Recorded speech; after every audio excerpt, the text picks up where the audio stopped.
Okay. Today, like I said in last stream, we are going to be working on all of the aiming animations. So that's going to be 4 animations that we're going to be working on today for our player character. It's going to be starting to aim, aiming, which is your idle animation while you're aiming, throwing, and then putting down. If you don't throw, you just let go, essentially. So we'll be working on those 4. However, before we get started with those animations, there's one thing we have to do first, which is why we have Blender open here. And that's we need a capsule, right? Because the player is going to be actually throwing a capsule object, which is what's going to be housing our slime here. So that's what we're going to work on first. We'll see how much we can get done. We've got about 2, at most 3 hours to stream. So we're going to work on a capsule 3D model. And we probably don't need to worry about texturing it. At the very least, I do want to probably get it UV wrapped though. That way we can just use the model and we don't have to replace it. But technically we don't even need that. So it should be fine. So with that said, let's jump straight into it and create a capsule. And to start with, we need to figure out a design that we want. So as an example, we can have a look at the capsules from Slugterra. Because these are kind of similar to what we want. Maybe they're a bit small compared to what we need. Because we need to fit the whole slime. But we also do want the player to hold it on their chest as well. So a design like this, transparent so you can see the slime, would be nice. And then 2 metal rings on the bottom and on the top. I think that's a decent design. How we're going to really make it unique, I guess, will be the question. I think at the very least we don't need to have these kind of little indents that go around. There's 4 on each corner, essentially. But we shall see what type of pattern we can create. With that said, what we need to do first is create a cylinder. So let's do that. Capsule, we don't need it to be super high definition, but it doesn't matter if it's a little bit high quality. I mean, you're going to be holding it, so it's going to be close to your camera. So we just have to keep that in mind when we're looking at quality. Let's do that, and let's auto smooth it so we can see what it will look like. And let's size this down. It's going to have to be sized down quite a bit. And then I think for a capsule, you're probably looking nearly 2 times the height. Maybe we go something like 0.35 in the dimension, so just less than 2 times. And what I like to do is I want to have my origin, essentially, at least while working, at the bottom of the capsule. And the reason for that is I like to work above the grid. That's just how I work. You can see that's how the slime is set up as well. Okay, so we have our capsule. Now, the other thing that we do have to keep in mind, and we'll go ahead and import in the player model that we have, which I can grab directly from Unity. And we don't need an animation. That should be fine. Okay. This here is our player model. Now, what we have to be mindful of is this capsule. I mean, we need to fit 6 of them because that's how many arsenal slots we have here, as you can see. So we need to make sure that this isn't too large. And now, obviously, the slimes are quite large, right? So they're not going to fit in a small capsule. Except what we can use as part of a... what we can pretty much do to the slime. So I think we have... Do we have 2 sets of bones here?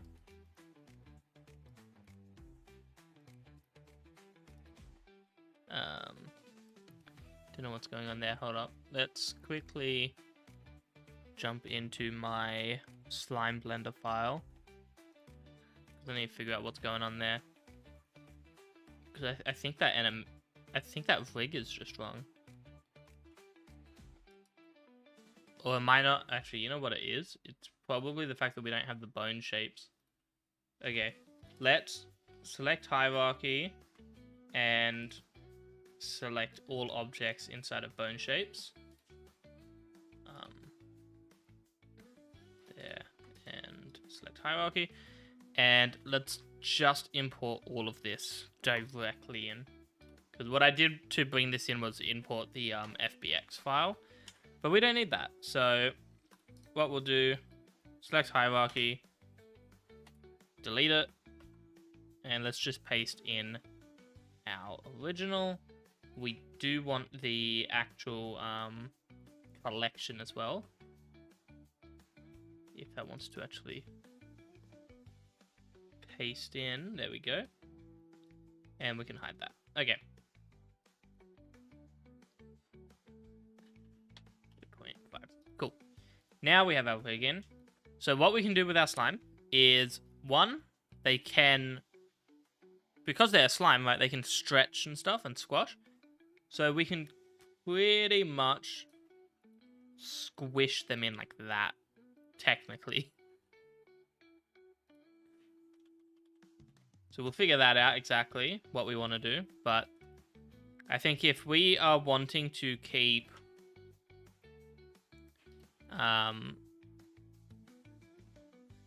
six of these, we should probably figure out the positioning first. So let's do that.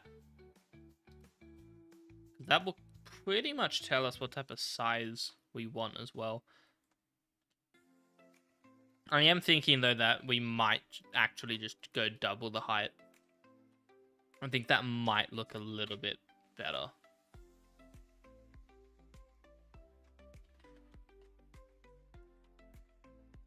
So in this case, we can have a grand total of 4 of them, which isn't great.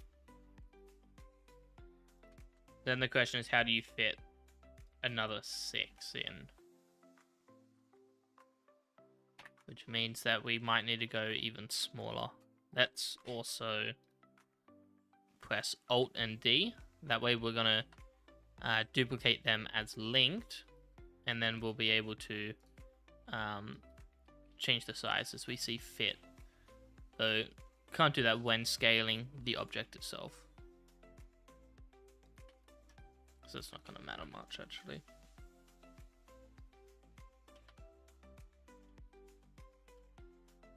Okay. That would allow us to get 6 in if we had it about that big. However, that's definitely not all torso.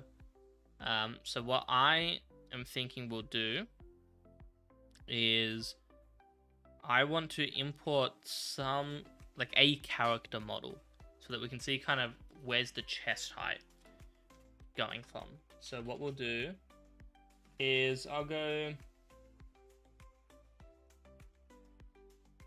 we'll search up for like a 3D player model, and we'll just see what we can find as a free download.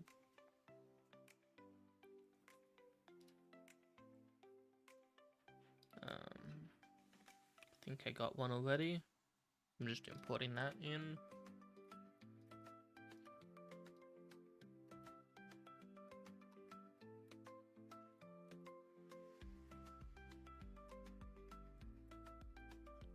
Okay, and that is way too big, so we'll just size that down, and we're going to size it to our capsule, right about there. So this is a human, and that is honestly probably a better representation of what type of sizing we need, and that is really not great for us either, because this model is very thin.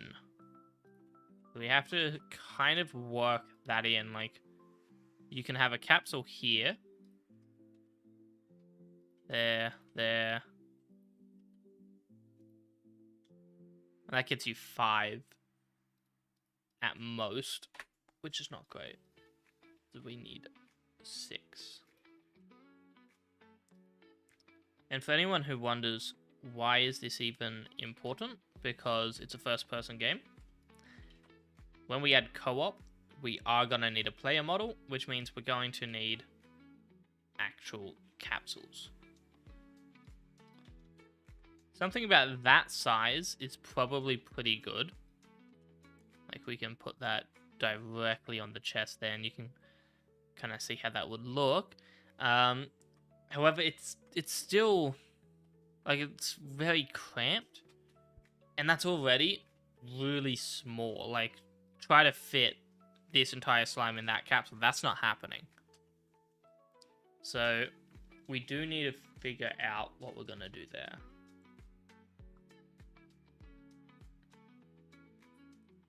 The other option is, instead of having capsules diagonally across the chest, which is the longest amount of space we'll get, but instead we could size it and position it essentially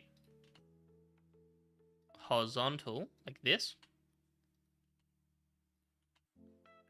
Kind of like a utility belt, like what Batman has.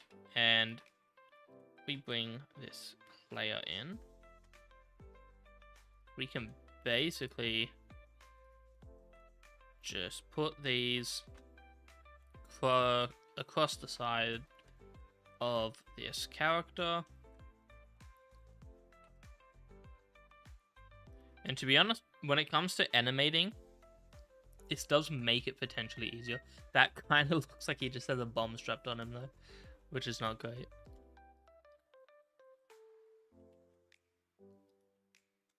Let's do this.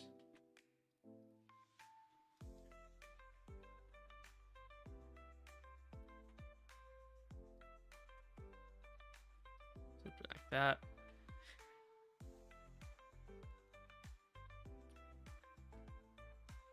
I don't know.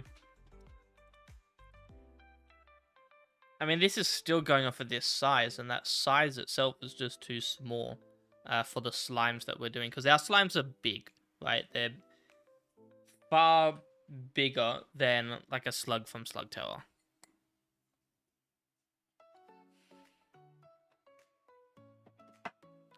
But what I expect is our slime should be able to compress to about a 0.5 size. That's kind of the reference I think I would like to get, is they can basically squish up to about half of their total size, and then obviously stretch out on the rig to fit into any capsule that is needed. So if we're going off of something like this as a size reference, that is still like, that's pretty much double. I mean, that's a massive capsule. That is, we're not having, you know, a list of these on the character's chest.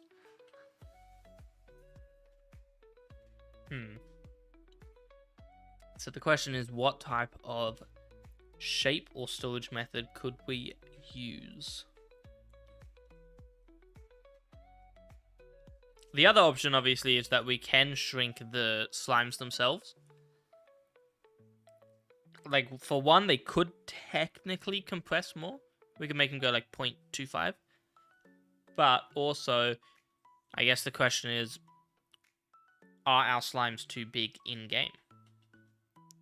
Because, frankly, what matters most is the gameplay feel. And that means when the slime's out, that's the size that we should be basing this off of. Now, personally, I think this is a pretty good size. I think this size works. I don't think it's too... I don't think it's too big. You know, you can have kind of dozens of these laid around, and it would still be pretty spacious. So, we're not going to resize the slime itself. We could try a 0.25 type of compression. That drops our capsule size to about here, which is nearly what we had. So that is possible. We could have a mechanic where essentially if you had a capsule, like one capsule on the chest, which we're gonna probably animate basically on one capsule, grabs one capsule because it's just easier and it doesn't matter if the animation is grabbing each individual capsule. So if we had one capsule on the chest, then how do we pick what slime we want is the question. And where are our other 5 slimes? Because what we could have is a list of capsules on the back with a zeroed out rotation.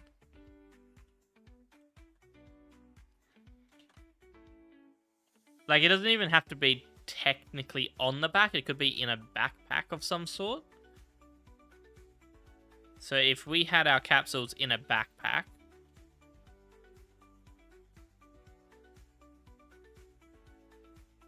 like that, then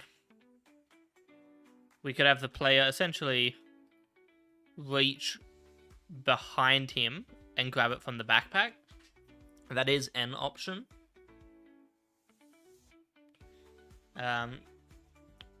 So in that case, the way we'd be animating it would be... I just realized that we're on the wrong Blender scene still, aren't we? Here we go. Okay. This is a... There we go. Okay. So if we had some sort of backpack like this, and don't worry about how it looks, it'll be like an actual backpack model. You don't need to see other capsules. But the player can essentially go back, grab the capsule, and aim. So the animation would essentially be putting your arm over your head and then back out, instead of putting your arm towards your chest.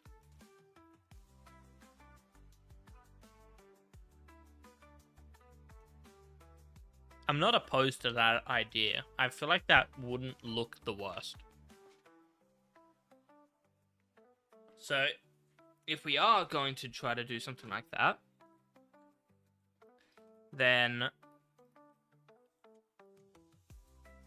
this size would work somewhat well for that. The question becomes, how well does it work rigging in terms of the player grabbing on or holding onto the capsule? So let's see what that might look like if the player hands can generally grab it.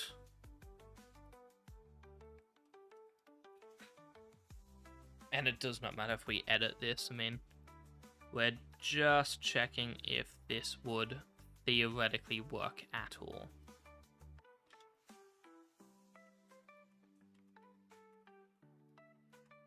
Let's just... Oh, no, yeah, let's select this row.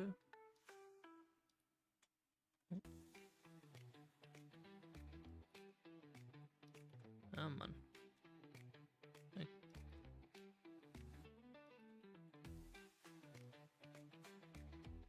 Okay, it's just gonna continue. That's... does not matter. Just gonna break the thumb for a second.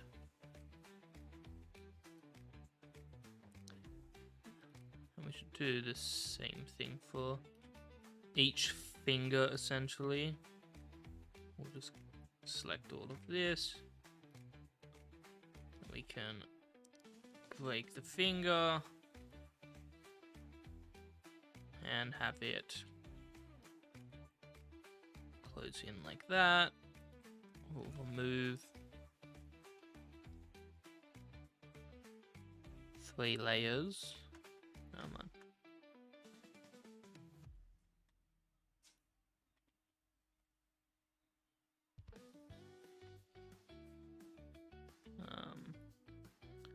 to remember just how to deselect. There we go. It's hard to do when in transparent mode, but there we go. Close the finger like that.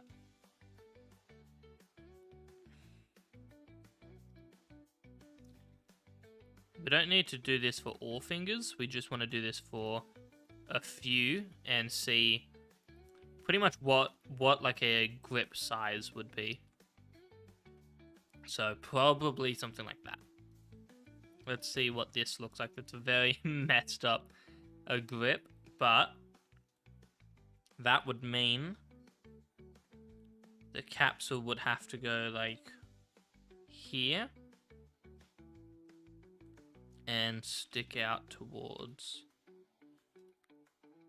Let's go.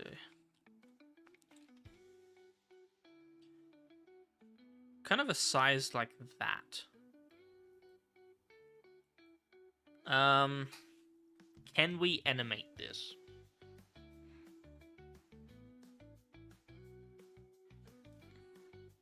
I feel like it might be a bit too large. Though, like, it doesn't have to be like a full grip around, right? It does not have to go all the way around. As long as it looks like you're genuinely holding it, not, you know, having it just stuck to your palm and your palm can't even reach over. So usually what that means is you want about halfway. So if the palm's hitting here, your fingers should be able to get to about here. Let's see if we can model that in any way, shape or form. What we'll do, I think our finger's permanently broken.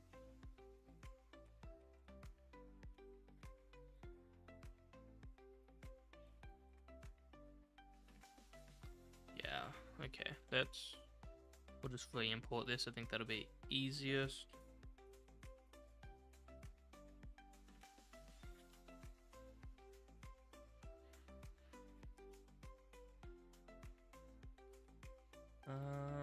Okay, let's just re-import that layer model. There we go, size it down, 2.1, about there.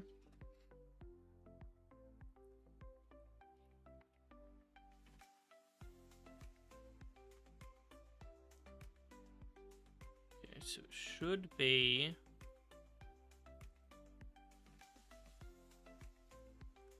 a grip. It should start about there, realistically. I mean, maybe on an angle, but like that.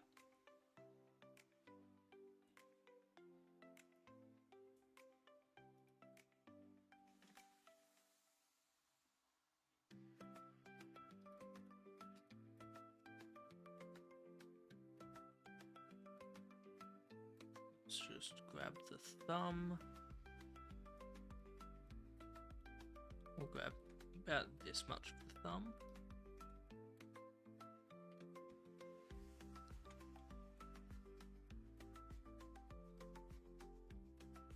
There we go. We just need to somehow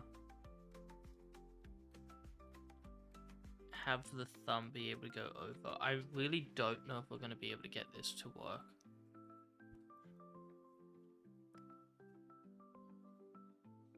I think this is about the right size. The question is just how do you actually grab onto a capsule this big? It's definitely possible. Like I think the fingers are about good. So the question will become the thumb. How does the thumb hold it? But honestly, we could probably have it pushed back like that and have the thumb over the cap. I think that honestly would probably work fine. So what we'll do then is we will move this character back. And I'll go ahead and move him to the left over near the capsule. In fact, we don't need the capsule anymore, so we can put him right there. Let's go ahead and reset this capsule back to start, and we'll model everything pretty much based off of this size reference. Whether or not this will be the final size, we'll see. I mean, this is a very small slime compared to its original size, right? So we'll see. But for now, we can work off of this.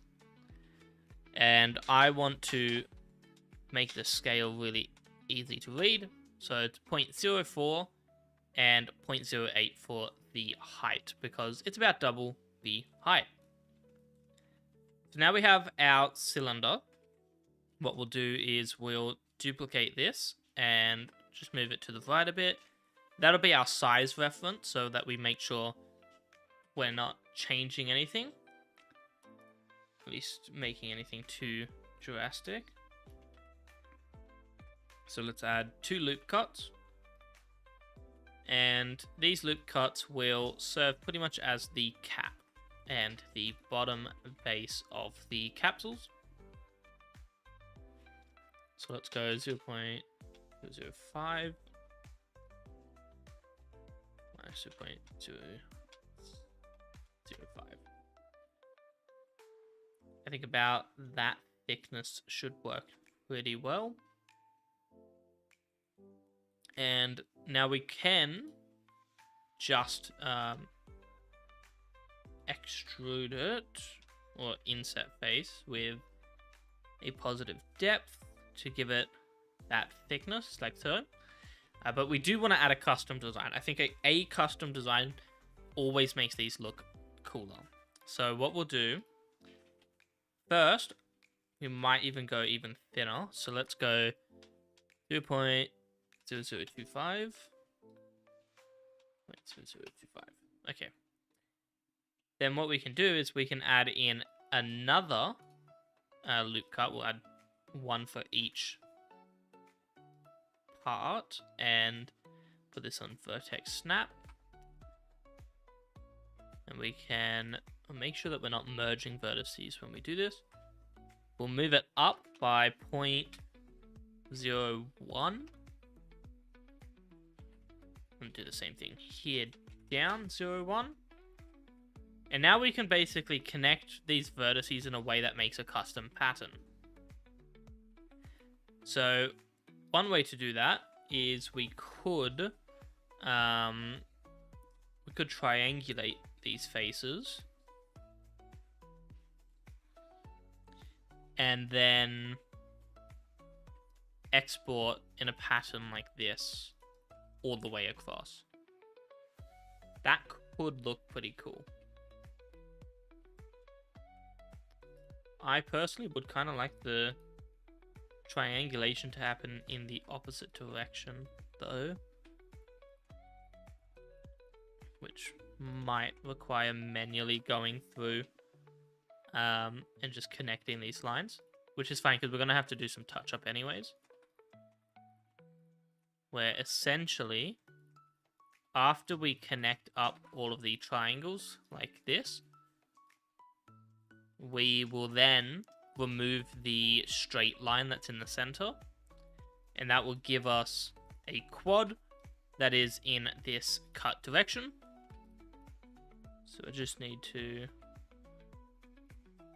actually connect all of this.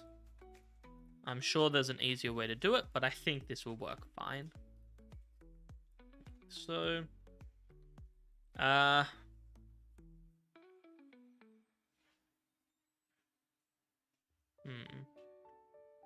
just trying to think.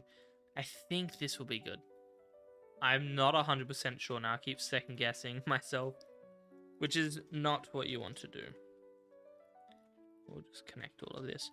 The good thing is I have a few different ideas on how this diagonal cut can go, and we can pretty much try out all of them because it's not that hard to change between the different ideas that I have.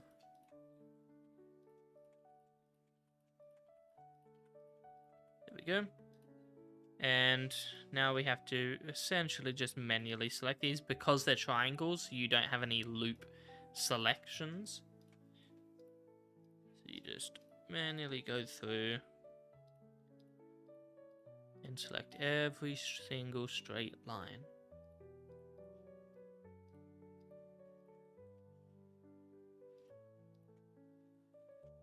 And do the same for the top.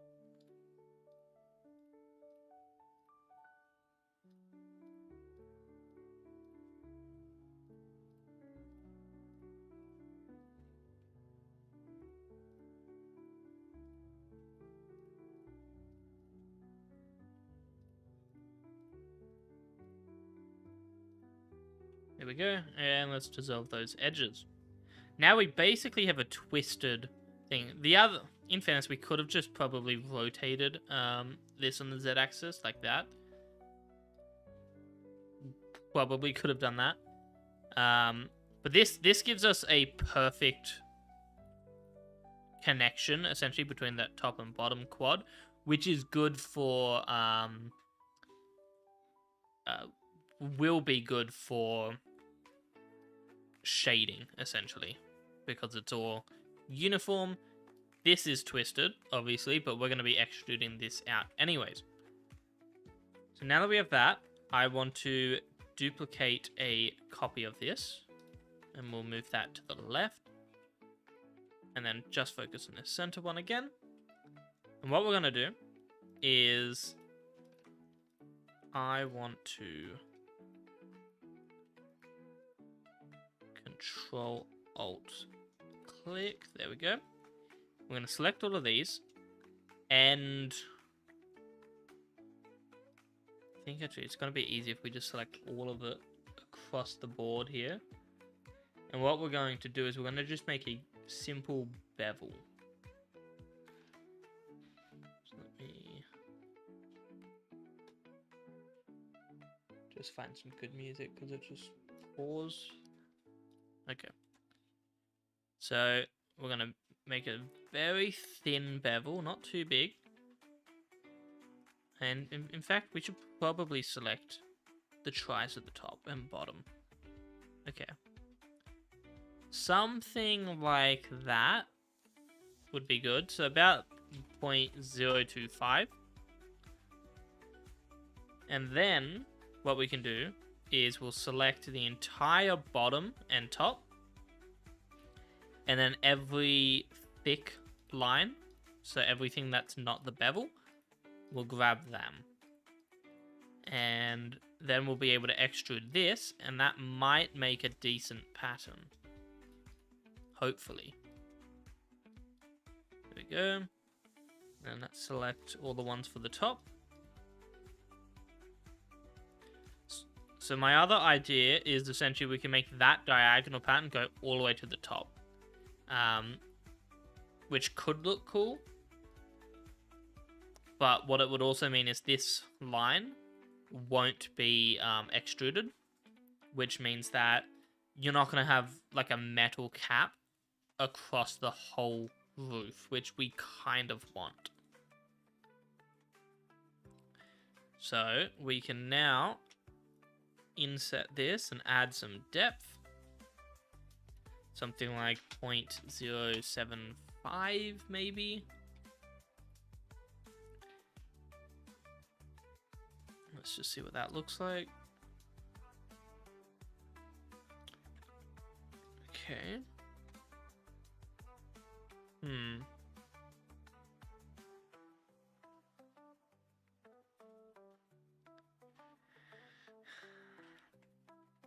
I wonder what it would look like if we made them collapse in. That way the metal actually kind of fades into the capsule. Let's try that.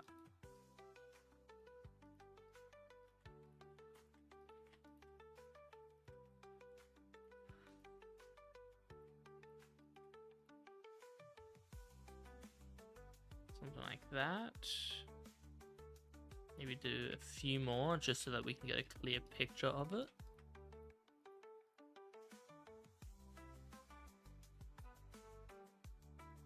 I don't mind that, to be honest. I feel like that looks pretty decent. So we'll go around, do it all, and then we'll see what it ends up looking like total. But we'll actually merge these now. Now that we're deciding to do it, we'll merge the vertices.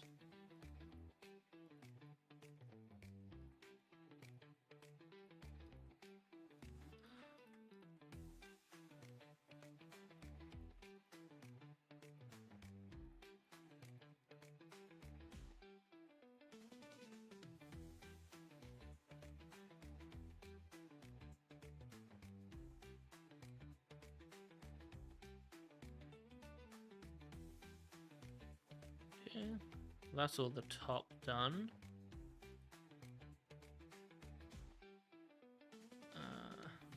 Yeah, we'll just make sure that we've merged all of them by distance.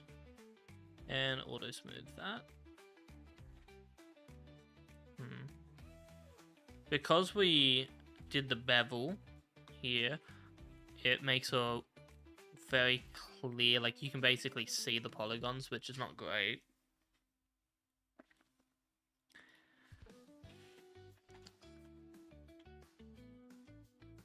But the question is, how do you fix that? Because the only other way would have been to kind of do something like that as a pattern, which I don't think looks as good.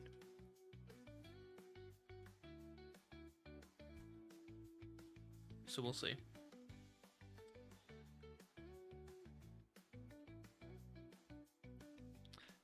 I mean, when you see a lot of cylinders, especially made of plastic, you kind of get that look anyways, where you can kind of see these lines in real life, so it might not be that bad.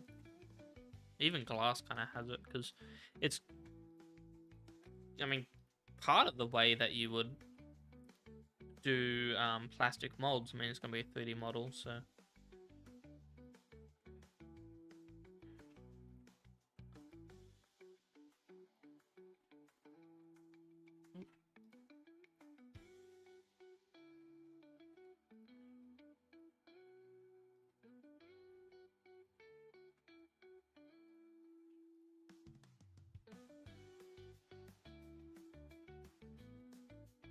And basically this part here, this inside, will, I guess, also be that glass color. It'll just continue going from the center of the capsule.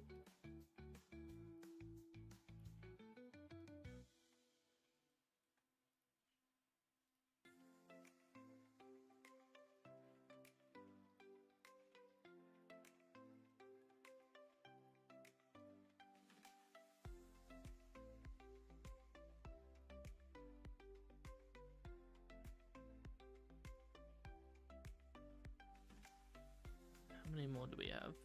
Just 4. Okay. We'll see what this looks like.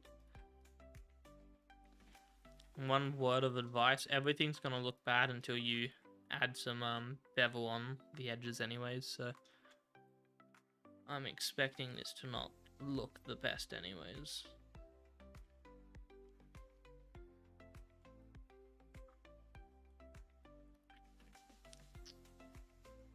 I think that's decent. I still really don't like these lines. I would like to get rid of them if we can. So if we wanted to keep this kind of look, the other method would be to actually model them separately. Which we could do. Basically model these as caps. Model 1, duplicate it, flip it, and then just have a separate capsule 3D model, which we very easily could do. But now, let's just keep going. Now we want to add in a bevel. Not too big, but a decent-ish size, something like that. make sure it's auto smooth.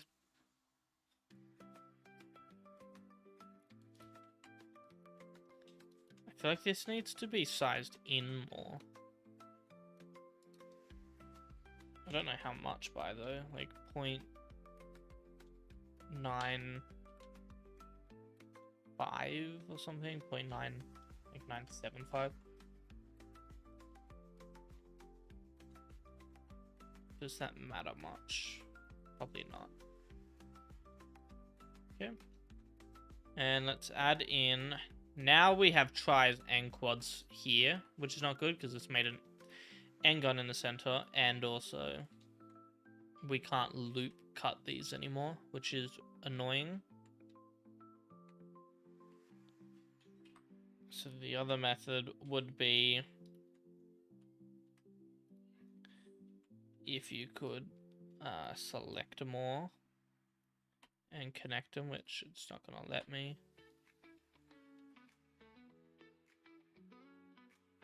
Okay, yeah, it's not going to let me.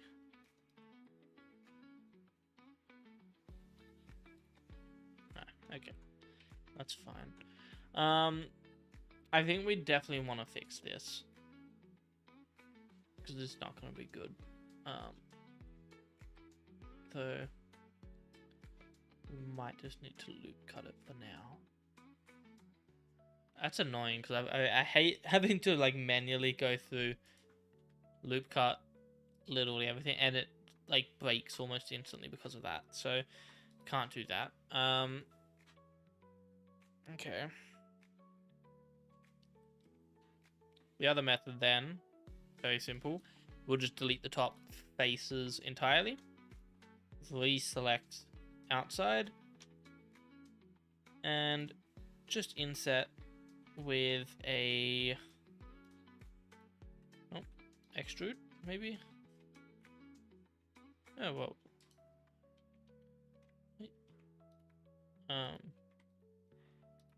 We grab everything here. We can extrude it and then size it in. I don't know why that's... There we go. And we will size it in, not by too much, but reasonable size, so...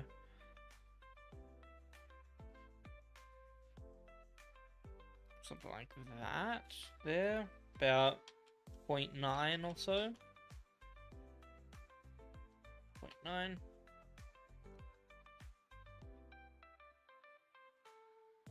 And then what we'll do is we'll extrude this down all the way until the bottom here. So below this glass / plastic inset. Make sure that is set. And then extrude it and just push this all the way in. And then we can merge all of these at the center. And just do that until all of them are merged. That's good. And we can check if it's proper by going edge center and just make sure that it's definitely in the center there. So that's a capsule. The bottom stays the same. And then we will do kind of the same bevel that we did before, just kind of an inset bevel like this, and an inset bevel on the inside at the very bottom. This one does not need to be that big, something like that.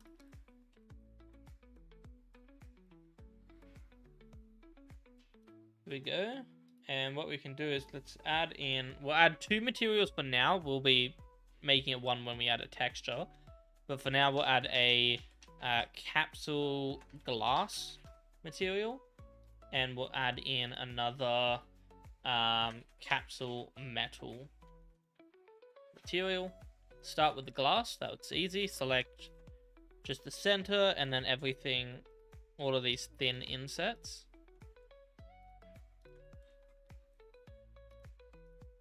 Let's do that.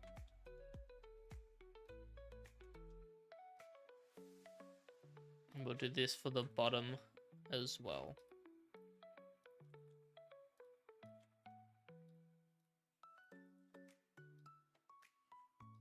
There we go, and onto the bottom.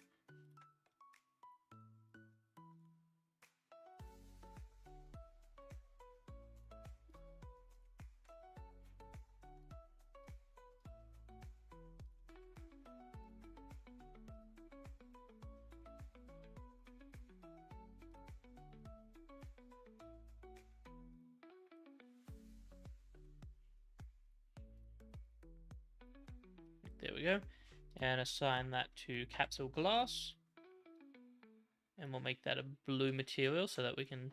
Well, okay, it's all assigned. That was useless. What we can do then is, I think there should be a way to separate this. Yep, invert. Give everything here capsule metal. Then when we go to capsule glass, that should work fine. So let's quickly go over to our shading. Okay, rendered view. And go object. So we've got a few things that we need to edit. I think transmission is one of them. How can I test this? I think if we re-enable the camera from our clouds, we should be able to see if this works or not. So our first step is we just want to make it transparent. That's the goal here. So if I can remember how I did that for my slime, we can just copy that. Which I believe was transmission. I mean, full 100 transmission though, I can't see through it, so perhaps not. Well, actually, sorry. Everything inside also needs to be the capsule glass material. There we go. Now can we see? Doesn't look like it. That could be a matter of it just being too thick. Let's see. There we go. Okay, yeah. Remove the roughness and we can see all the way through it, which is good. Let's give it a somewhat blue base color. Or maybe even a green base color, given that's our basic slime. So we'll go something like that, to be honest. It's not bad. Maybe drop that saturation just a little bit more, because it's kind of that glass material. And we'll add some roughness to it. About 0.1 should be decent. Transmission wise, we'll make it like 0.85. And the index of refraction is really what we're needing to change. Because it's plastic, it does not refract that much. So we'll go like 1.05 maybe. Let's try full transmission. So that's 1. Go 1.1. Yeah, 1.1 should be fine. And then for the metal, that one's very simple. We're going to give it a nice dark blue. That's a good silvery color. If I can get that moved. Make it definitely pretty decently dark. Not too blue, just a hint of blue. Like that.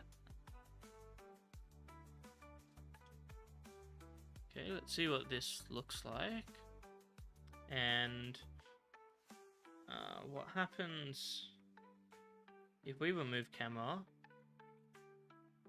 Yeah, we should still... Yeah, okay. So the question is, how well does this work as the capsule that we want to use? I think it's not the worst. I don't know what that says about it being good. Definitely not the worst. The big question, though, is this inside bit. Where... How are the back of these essentially being treated? And it's kind of hard for me to tell. I think it's being treated fine. Kind of makes a cool pattern, and you can kind of see the whole thing around it, so that's not too bad. And especially when zoomed out, I think that looks good. So that's good. We'll go ahead and hide all of our extra capsules that we made. And now we have this capsule here. Again, we don't really need to worry about rigging, texturing or UV wrapping yet.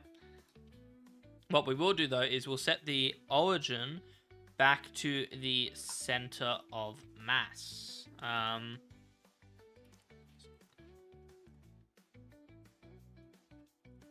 Why is that so low? I think origin to geometry would be good. No.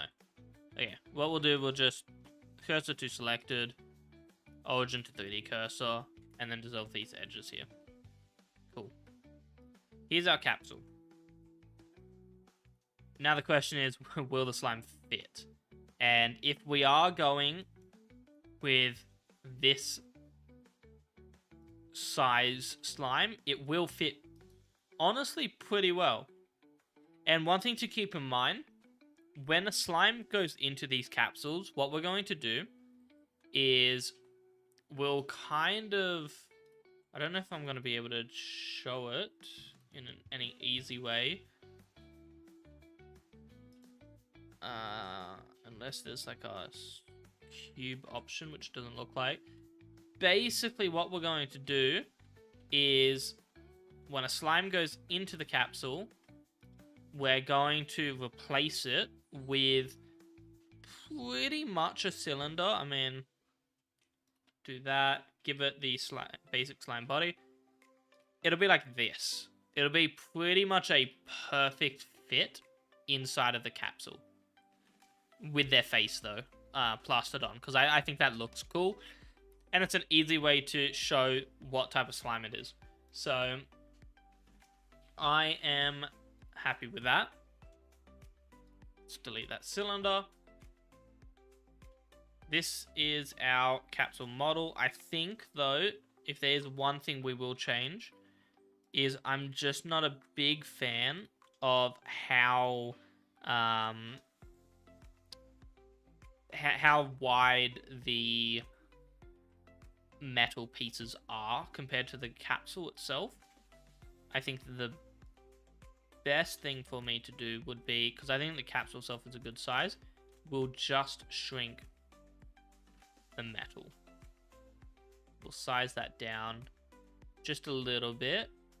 Something like that should be decent. I think that works. Yeah, I'd say that works. Okay. So that should work. Let's just actually see what this looks like on the inside.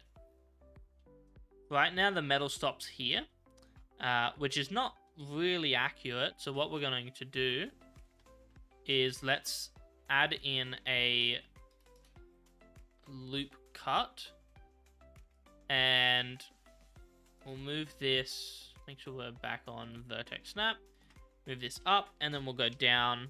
Actually, pretty much just go all the way down to what it is on the outside. I think that makes the most sense. And we will assign that to the metal. There we go. Basically, what this should look like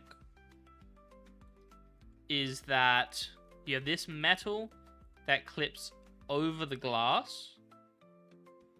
The only thing that I'm kind of worried about right now on the pure inside, which you're not going to see in fairness, is you can kind of see like this indent here. It's all like open space, and it really shouldn't be. So how do we fix that is the question. Because you'll see it from the bottom, like it's very dark there. It shouldn't be. At least not to this level. So the best way probably to fix this, easiest way, grab the capsule, inset it, and we're going to go a little bit of negative depth to it. Not too much, minus 0.02. And by doing this and assigning this bottom part here to the metal, and beveling it like that, it pretty much makes it really look like that's just actually a clip. So the plastic looks like it goes up to like here, but the metal clips over it, which I think is a good look. So that's our capsule done. Awesome. Let's apply these transforms. This is one complete capsule.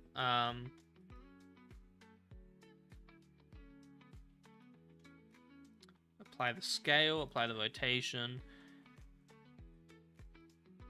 And then technically, yeah, that'll be centered like that. That's fine.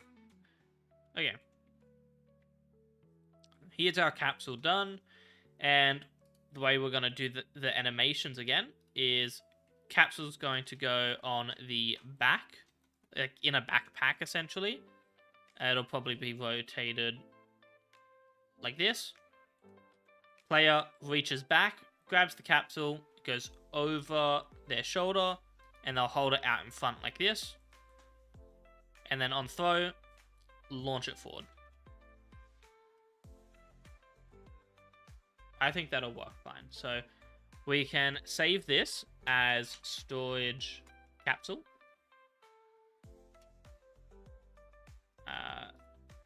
Add an underscore for that, that's fine. Yeah, we'll add a capsule, underscore, why not?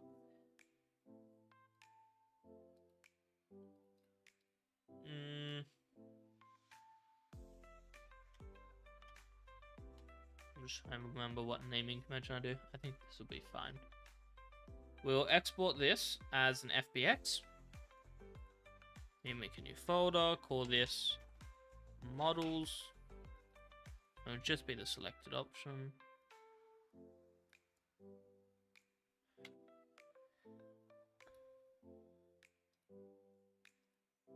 There we go. And export. Awesome. So now, let's head on over to our original, our animation scene in Blender. If it lets me actually grab that, please. Come on. Blender's just not letting me open in a new window, which is really annoying.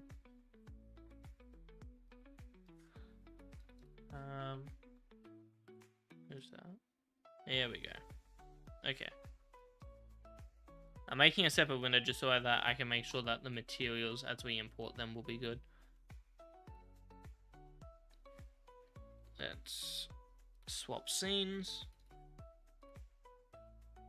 to the placeholder arms. Okay. So this animation is going to be a little bit different to what we've been doing. And I'm going to have to remember how to do this. Basically, we're going to need to actually grab the capsule and throw it, right? Or at least for the aiming, grab the capsule and hold it. So how do I grab an item is the question. I think, if I remember, it's probably an object constraint is the easiest. I just want to double check with Google, make sure that that is the best method.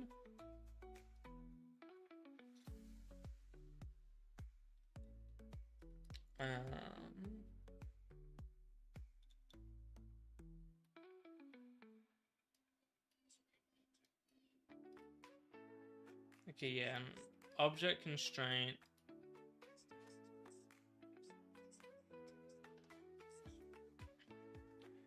Which is fine.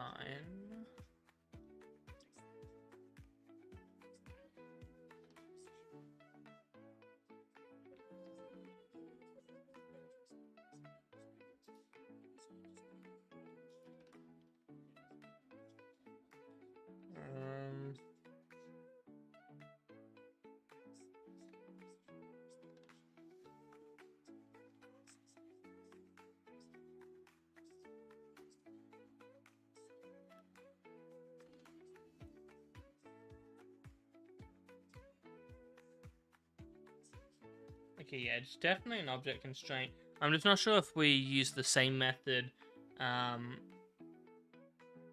when going into Unity, because is the asset always going to be there, like the cylinder, or are we creating that? And if we're creating that, how do we work that into it?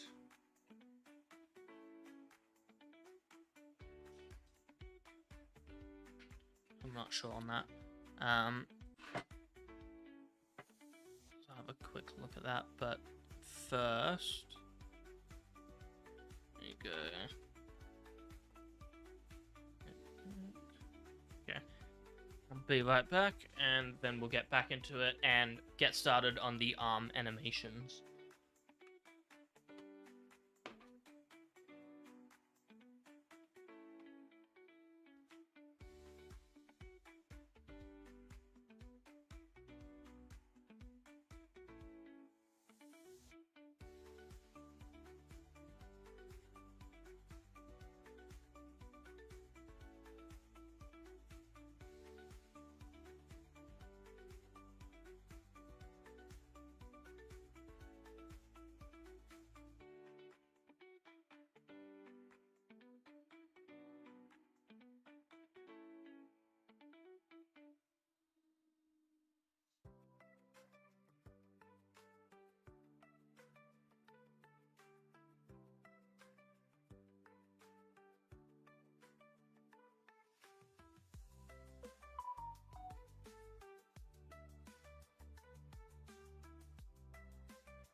Okay, I'm back.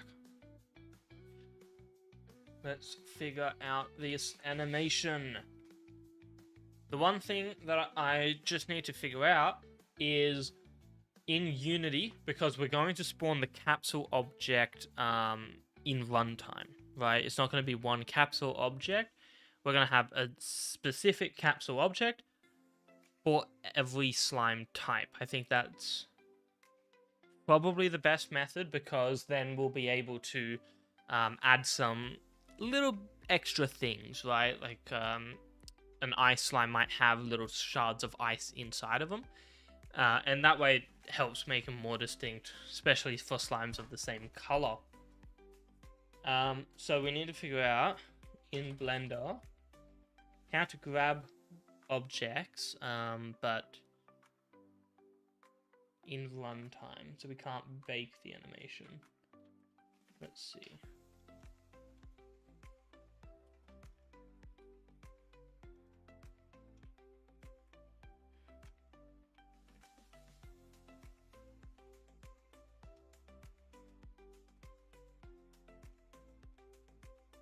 So I'm not sure if it's literally as simple as just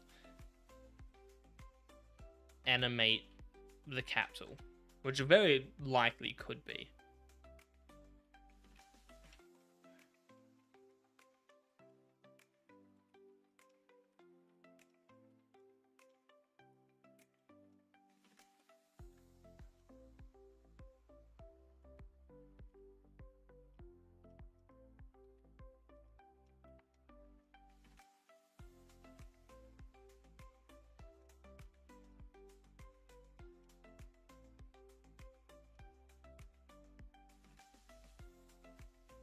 I think the other option, which honestly probably the easiest option, now that I'm thinking about it, is we can add another bone.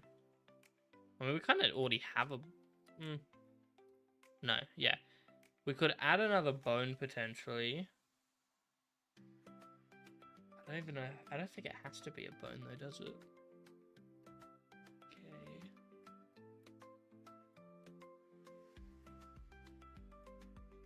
Okay.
Okay.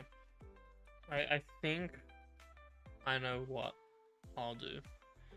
Because this is a placeholder arm, I don't really care to re-export all the animations we've already done. So what I'll do, we're going to reset all of our animations, delete all the keyframes, and we'll create an empty. So let's actually import in that capsule that we've just made as well. Let's bring that in. There it is. Now this capsule needs to go on the back of the player model. So it's going to be here, give or take. Let's rotate it 90 degrees so that it's easier to grab. And we'll also move it forward by the same amount the root is moved forward, just because of how we've had to deal with all of our animation stuff. Let's create a keyframe, so we'll just ignore that. Okay, add that extra amount forward, and we'll hide the character model. Well, actually, no, we can move the character model forward as well. There we go. That makes sense. Okay. Let's get to animating. The way this is going to work is, let's first animate grabbing from over the shoulder, and then we'll add in the object constraint, and then we'll probably animate holding it up. So let's set keyframe for all of them, and let's say 15 seconds we can try. So I want the arm pretty much all the way back, like that.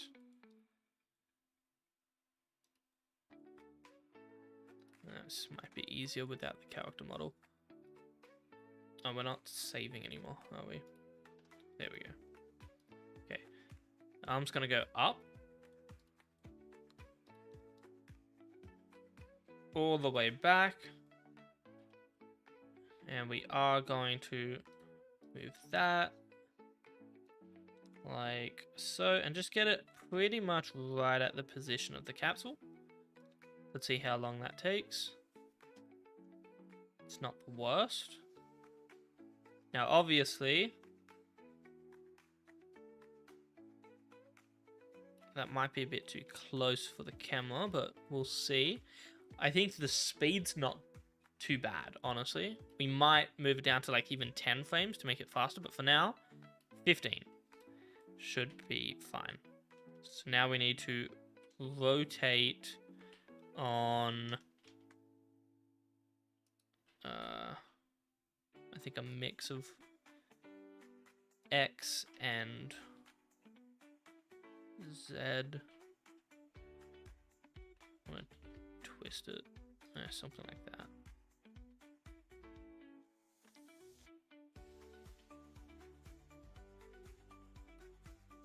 Okay, we need to move the arm further back, like so, just so that we have our palm on the capsule, and then we can grab it.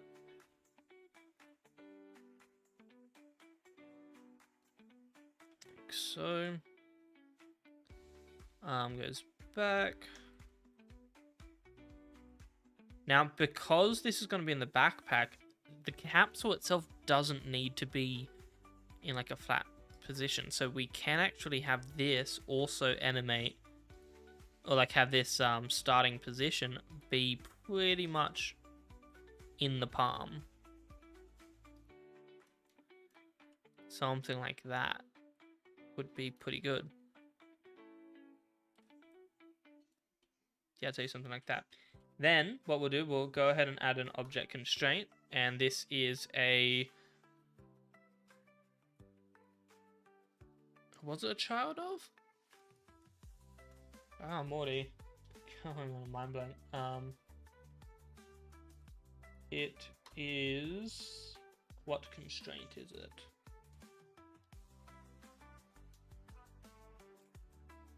Yeah, it is a child of. Cool. Child of, and we will grab the root bone. Well, oh. Yeah, grab root, and then we should be able to select the bone. Why can't I? How much it needs to be imposed? Oh, okay. Sure. Skip. Wait, what? No, because... What? Or edit mode to pick in the 3D viewport.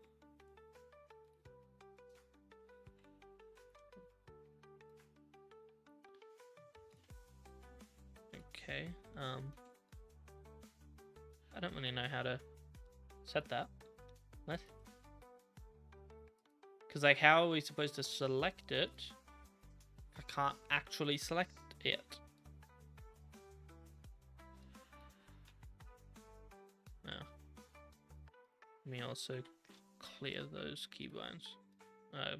Keys. Okay. Well, this is just right hand is the bone, so I guess we can just search it up, which is annoying. Right hand and set inverse. There we go. So capitals there. Let's set an influence key and the frame before it don't have a key. Oh, sorry. Don't have influence. Do have a key. There we go. Grabs it. Which is good. And we don't need to worry about having the actual fingers wrap around yet, because we just need to make the animation itself look good. So now we're going to swing all the way back. Like so.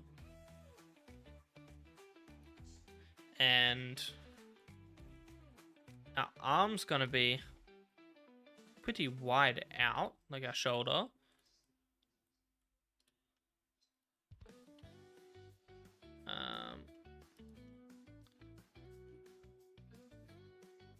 Let's just... let's kind of just reset this animation, frankly. Okay. This will be swung up. Out. And we will rotate this slightly. I mean, the wrist will be mostly rotated. Let's go.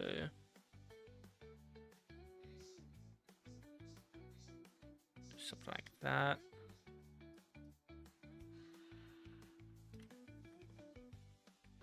Which also means we need to rotate the wrist more.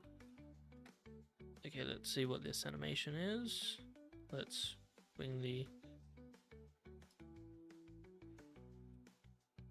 No, what? This is way too close. I'm just realizing, sorry.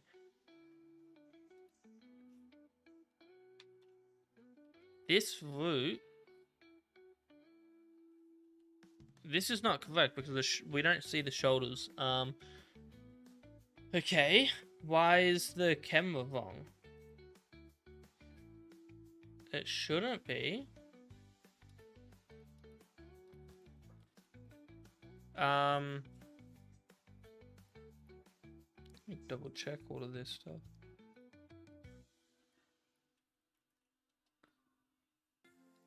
Yeah, we're on vertical, which it should be on.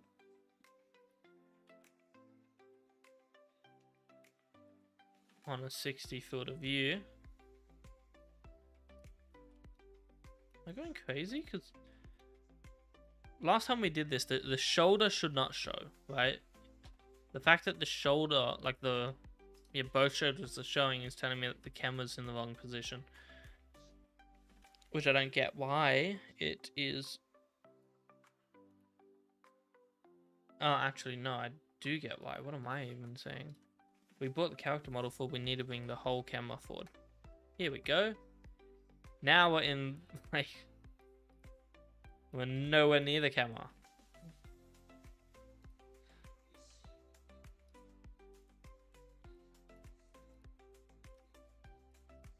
Let's just try to move this in a bit more.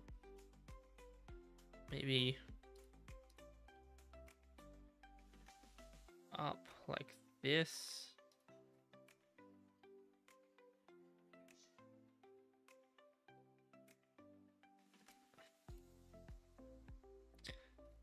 Let's rotate this hand even more.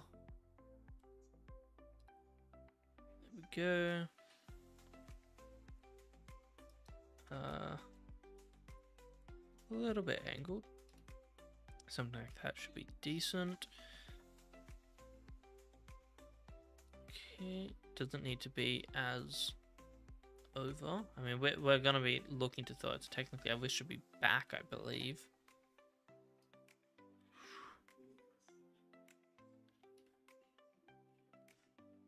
Okay.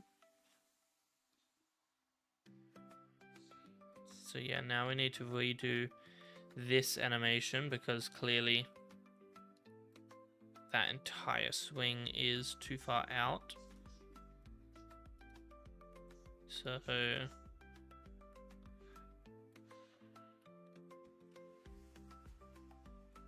we want to go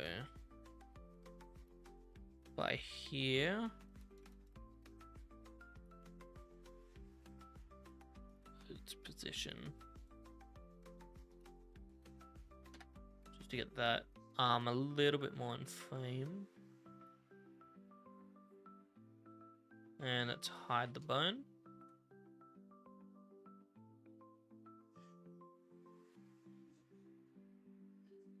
Okay.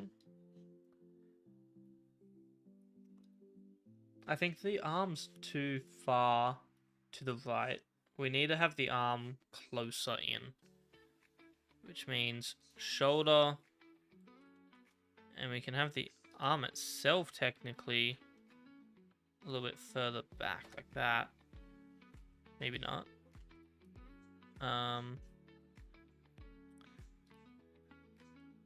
Have this rotated down so that we get the whole arm in shot. A little bit up. Sort of like that. Okay. This arm, we can try even more of that shoulder.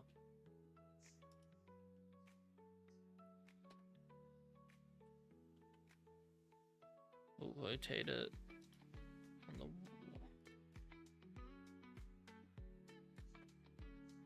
Oh, there we go. Just twist that arm a little bit. Like so. Just a little bit to the right. And then bring the shoulders even further in. Arm goes up. Like so. I think that's fine. And then it swings back.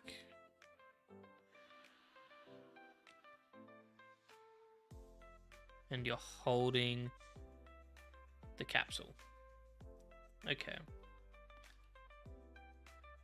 Now what we'll do is right on frame 7, where our hand is in shot, let's get kind of more of a grabbing pose in the hand. So we just curl these fingers a bit.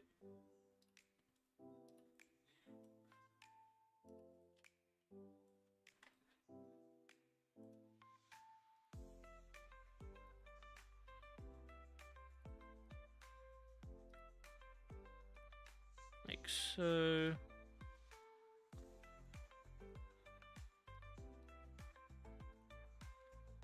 And then pinky, we'll put is one of the lower ones. There we go.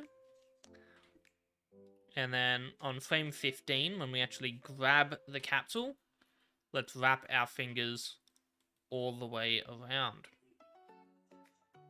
Which also kind of shows where this capsule needs to be. I think it's a little bit too far back right now, so let's actually move that even further forward. Make sure that we're not clipping anything. Try to get it to definitely touch that finger. That should be good. And we will reset inverse for this.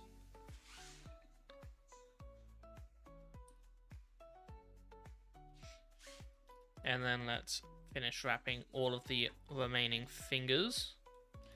The thumb, like I said before, is pretty much just gonna have to like... Yeah, we might even need to just literally move the bone instead of pure rotation. Oh, actually, no. Wait. Here. Aha. There we go.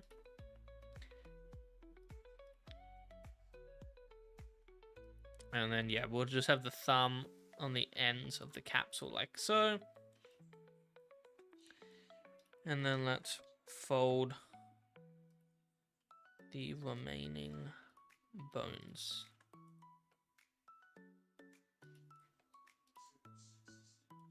Like so. So many bones that it's a bit hard to see everything.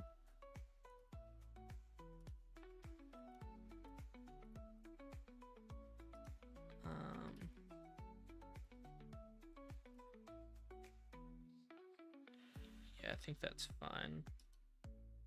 To go about there. Let's bring these remaining fingers.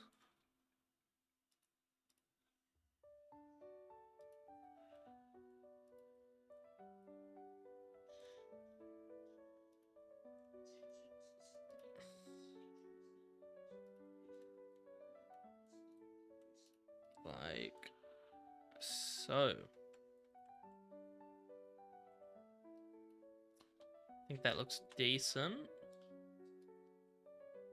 It goes here, grabs the capsule, and puts it into a throwing pose. Let's see what that now looks like without root.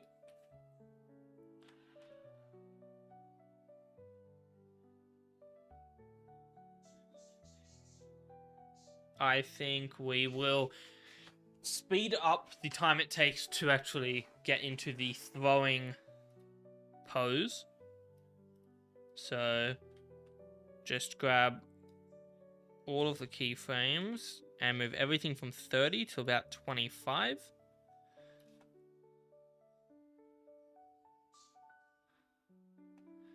I think that's decent. We'll make it only a 25 frame animation then, which I think is fine. Now I do want to rotate this wrist better.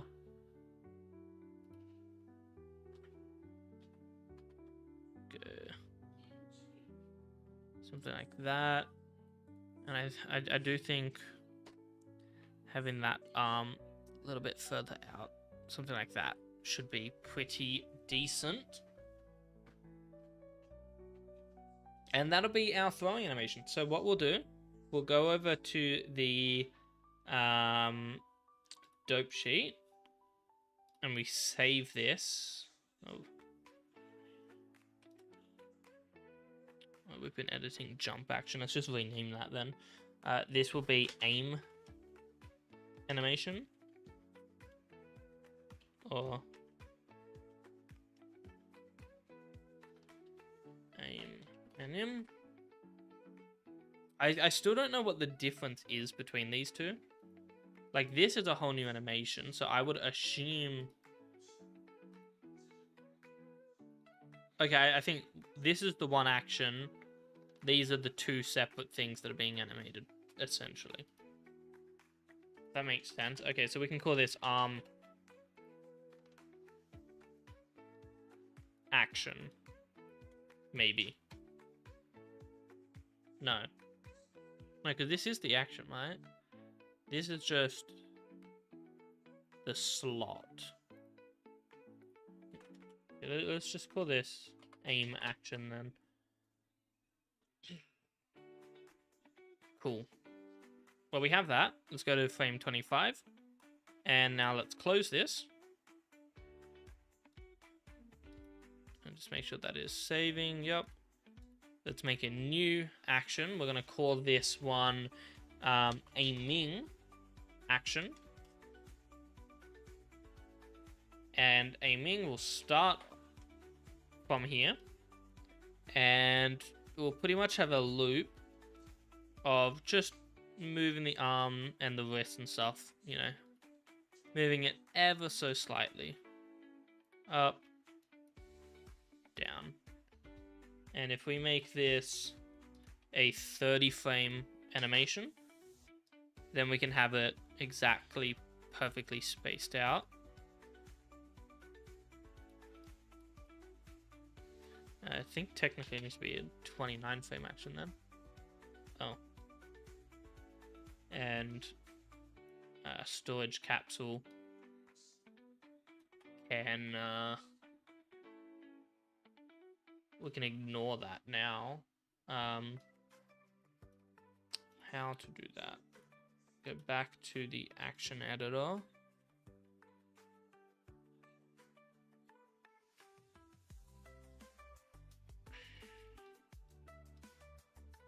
Okay.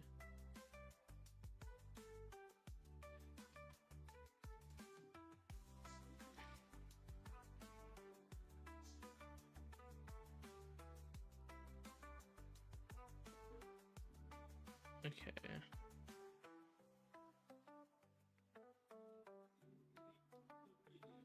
Okay, that's fine. I think we'll just close it, I guess. We'll see.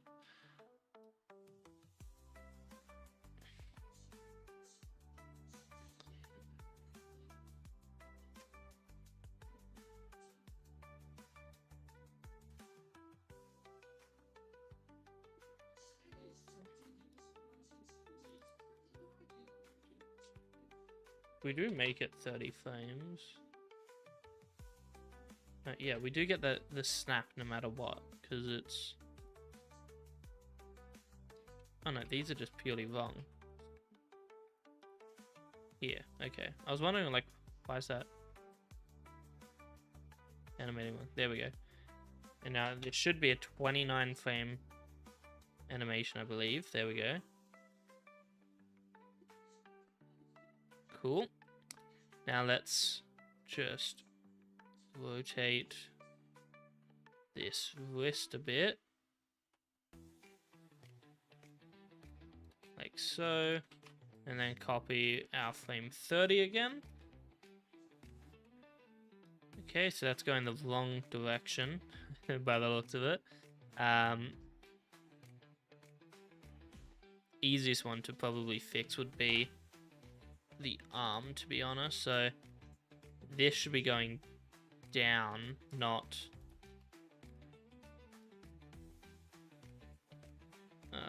so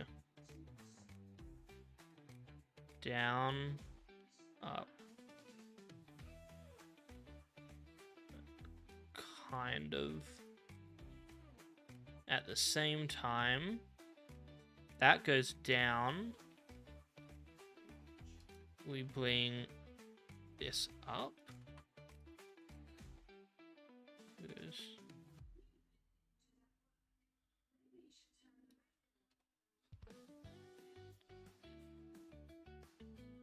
I think that wrist we can definitely go left. Okay, it's pulled back quite a bit. Let's...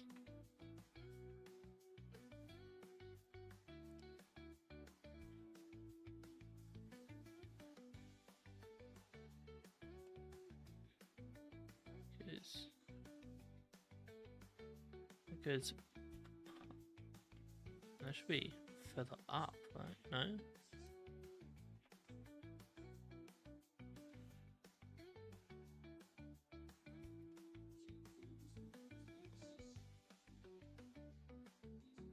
Okay, we don't want it as twisted.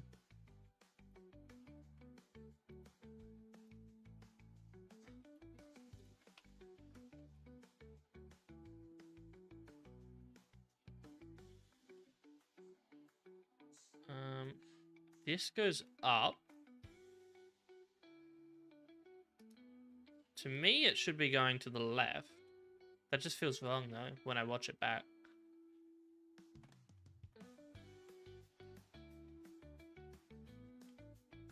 And if we go to the right, maybe that's a bit better. I think we definitely need to, on top of just going up, we need to just rotate slightly to the right.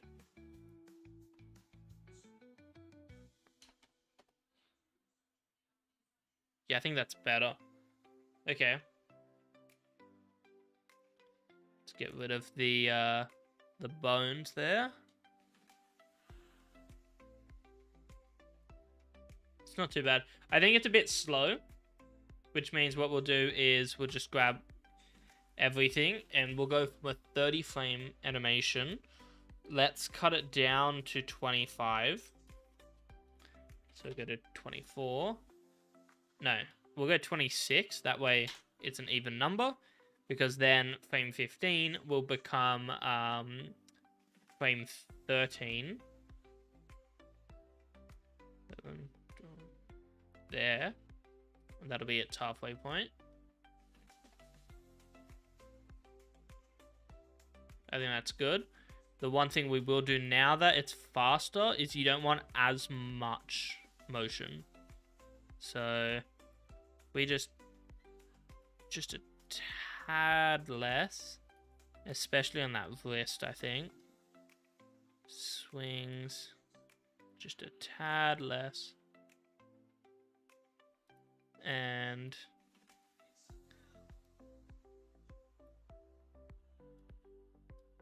just a tad less.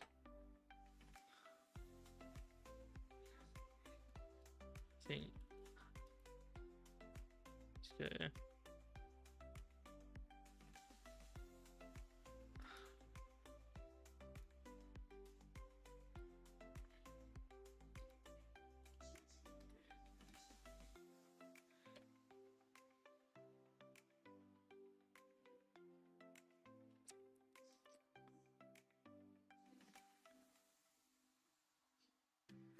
I mean, it's not a good animation by any stretch of the imagination, but kind of does the job, which is what we want.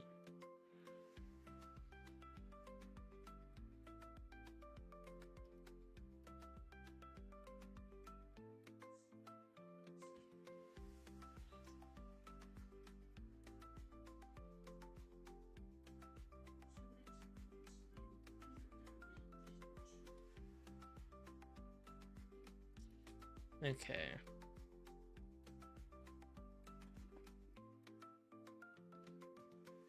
I still feel like it's moving just a bit too much. I mean, maybe we try the shoulder again.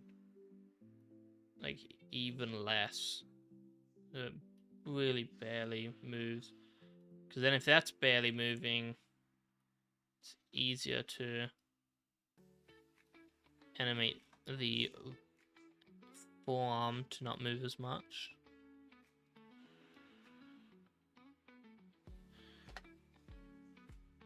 Yeah, I think that's definitely better. Just that little bit of movement.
Okay.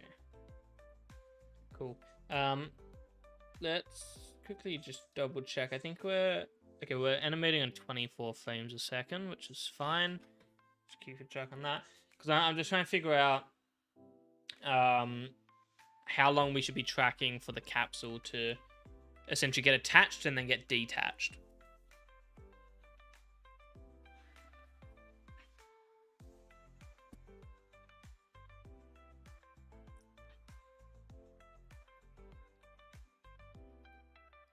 But that should be good. And then we do still have more actions to do. As far as the capsule goes, however, right? Capsule's currently under... There we go. It has no action for aiming. Which is good because we don't technically need an action for aiming. What we will need, though, is an action for throwing. So we can animate that now, I guess. So I do kind of just want to get this added just to see if it even works the way that I'm thinking. So let's have a look here. Okay, base everything on. Just looks like basically I need to count. So for the capsule here, for this, which is our aiming, where we attach it, which is frame 15, I need to count essentially after 15 frames, which is 15 divided by 24, I think, because that's the frame rate that we're rendering the animation at. Not entirely sure if that's how that works, but we can try, and if it doesn't work, we can get angry. Let's export this as an FBX, and let's just try to get this to work, and we'll see if this works. We'll go aiming animations, just make sure animations are all being exported. Now let's go ahead and try to import this. We'll be re-importing it when we add all the rest, because all aiming animations are in one aiming animations FBX file, essentially, right? So aiming idle is actually probably a much better name for this. Aiming idle will be looped. There we go. In our animator, we can go ahead and add in our to aiming, and these are separate from all of our idle and movement. From what I understand and remember, is basically we can essentially trigger these instead of having them with transition, because they're going to be running technically over the top of all of our animations. So we have aim idle, and aim is just as simple as has exit time, so that's fine.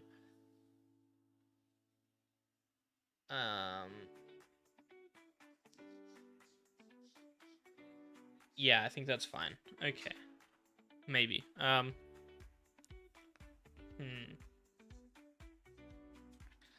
We will see. So we have this. Now what we need to do, I do want to make an animation edit, like an animation manager script, I think would be good. So let's make a new script and call this animation handler. Pretty much handler scripts, and this is the way that I'm coding things. Handler scripts are for the player specifically. And so this is input handler, animation handler. Then you have managers, like game manager. That will be actual management of, you know, the scene. So nothing tied to the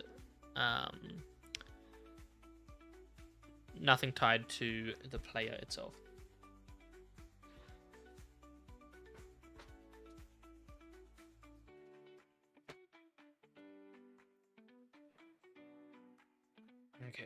So this is going to handle all of our animations, which I think will be much, much cleaner. We go animation states.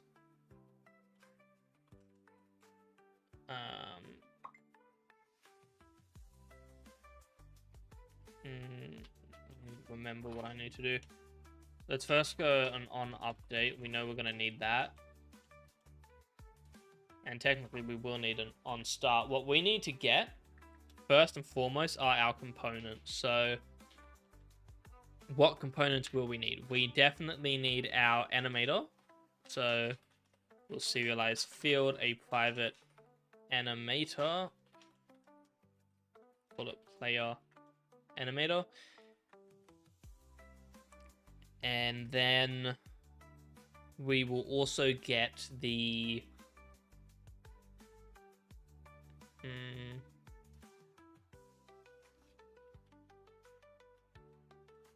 we need to get the hand.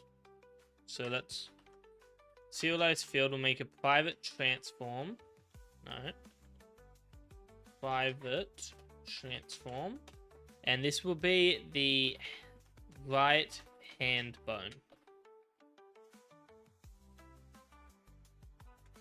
We'll just call these general variables. Okay. Then we'll go animation states. I think we'll do that as an enum. I think. So we can make a public enum, call this core states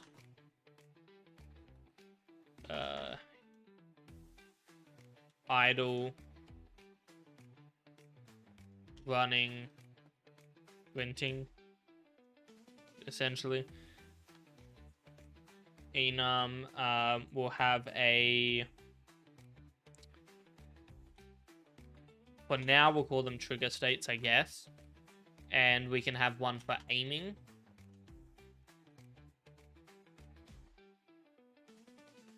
And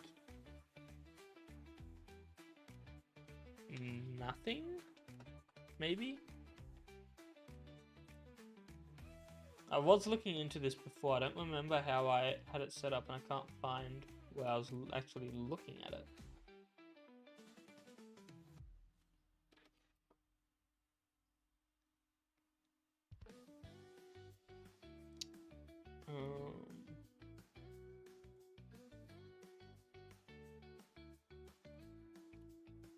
I think it'll be in a different account.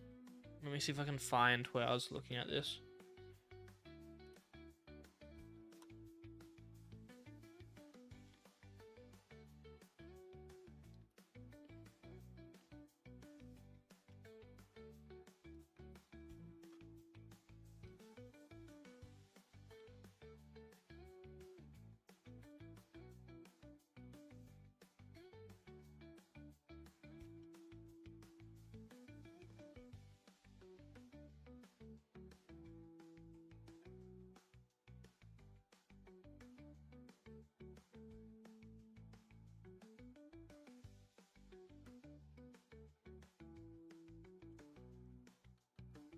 It's just not letting me sign in.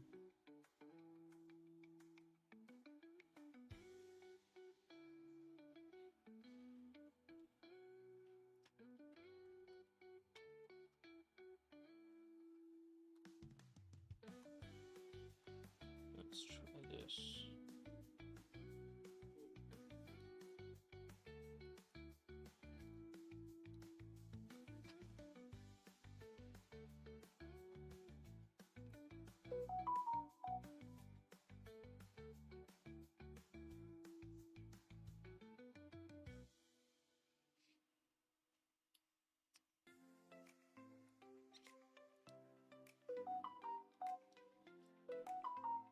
I'm just getting 1,000 security alerts. That's fun. Okay, here it is. So, where is it?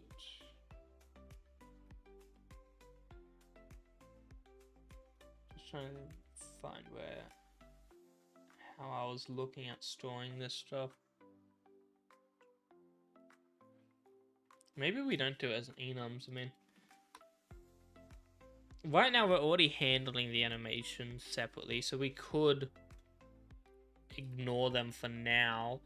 What I want though is essentially if I have jump. So okay, let's try to handle jumping.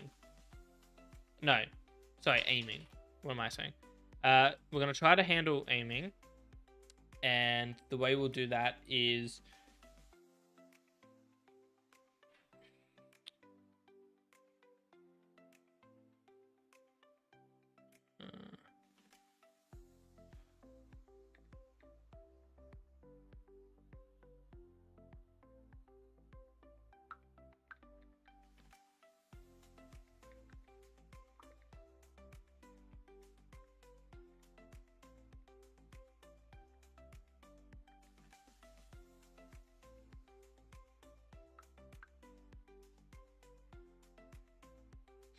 okay.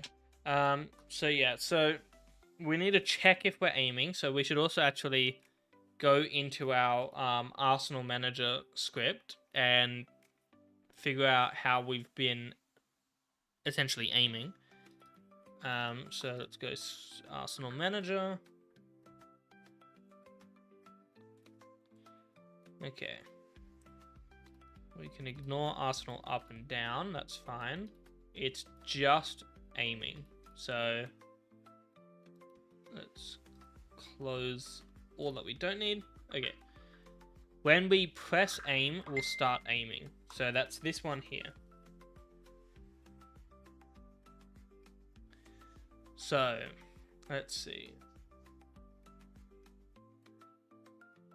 If you have a slime, start aiming. Otherwise, hold out. Okay, yeah. So we're going it here. We need to check if we're aiming.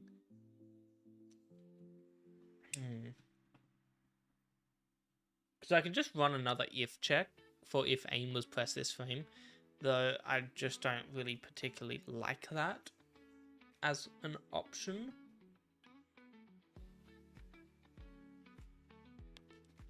I think for now we can do it, and we'll just see how this evolves over time.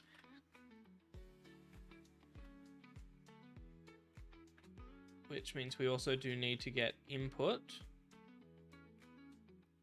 So we'll go...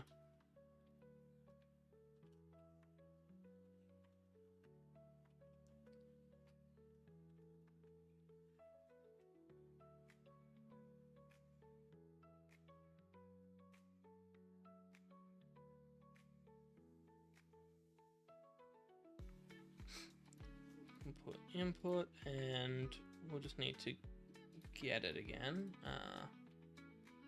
here, which we'll do on start.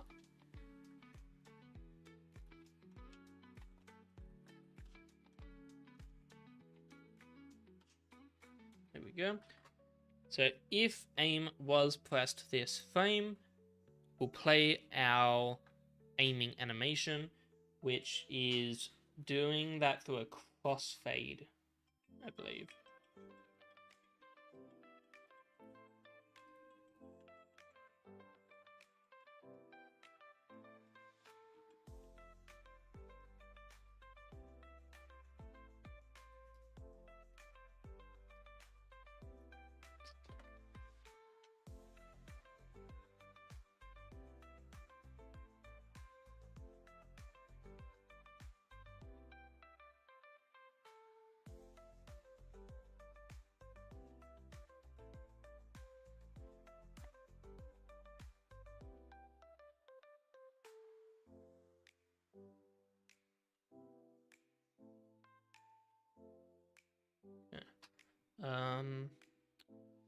Let's see.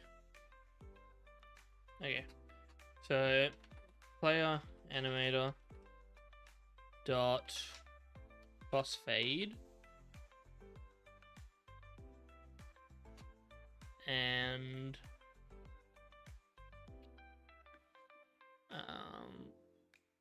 I don't know if this is what we need. Like the animation name. I mean, here it says state name. Maybe. And then...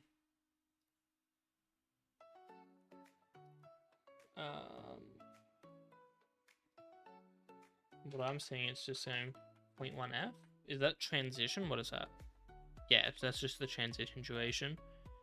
Frankly, when you hit aim, it should not really have much of a transition, but we'll see. Okay, if that works, then what we'll do as well is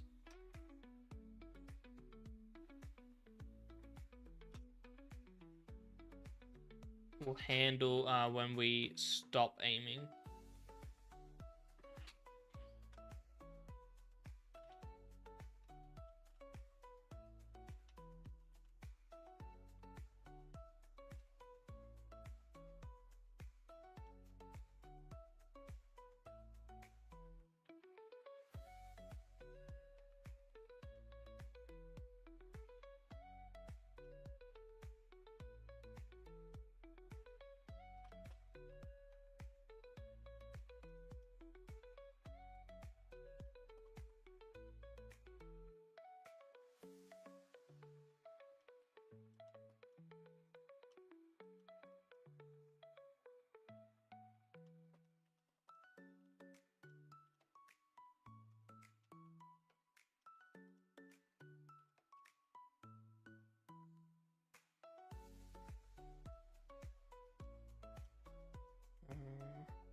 Okay.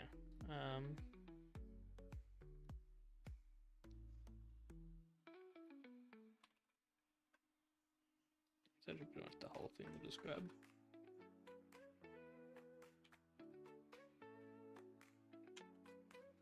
There we go. We don't have the arsenal, that's the only thing. I mean, for now we can ignore it, I guess. Basically, just play idle, essentially. We can see if that works. I'm not super hopeful, but we'll see. Okay.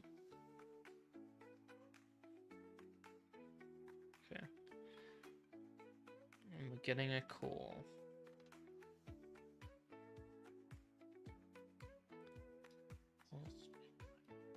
Yes. YouTube.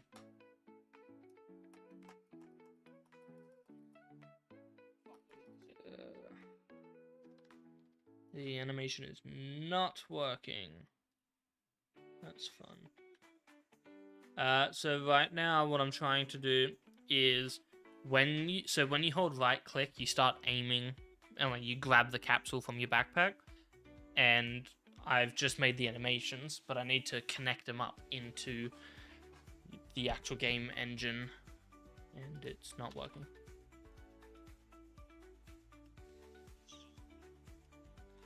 Yep.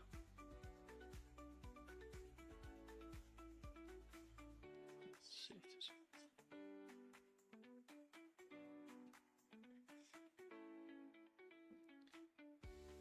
I would just go through your filters, I guess. Actually.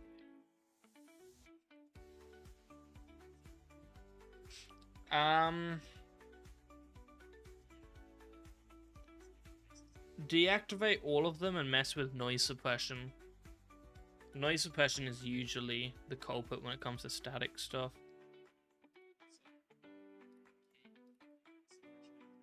Yeah. And then also try no noise suppression.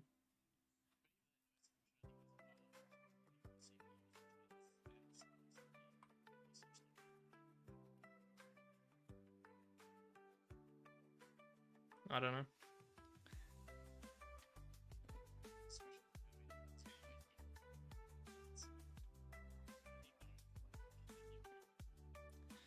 Yeah, I mean, the noise gate is literally just don't play a certain sound over a certain decibel or under.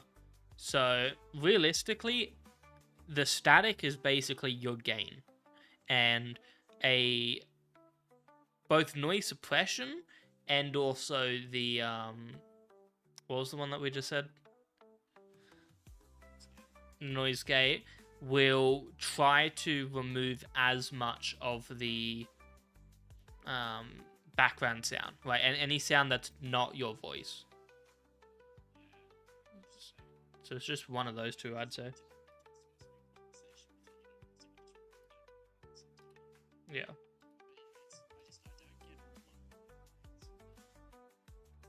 Because it hates you.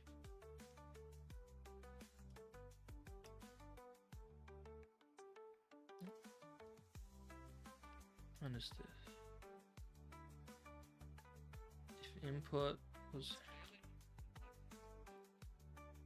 Yeah. Because with just the noise suppression on, it's fine. So this is noise suppression and 3-bit equalizer. Let's see which one we have. Why is this if statement not working? Have you tried no filters yet? No filters yet? You should try that, because if that still has it, then it's none of your filters. This is me testing out my mic. This is me testing out my mic.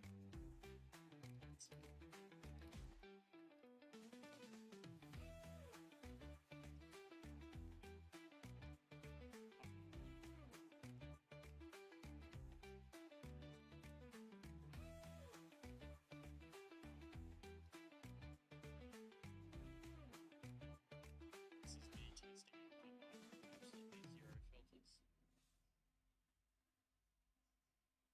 I should probably unmute Discord. There we go. Now everyone can hear your annoying voice. Sick. Even though it's just me watching. Yep. Okay. So input is showing as null. That makes sense. Try putting this on awake, maybe.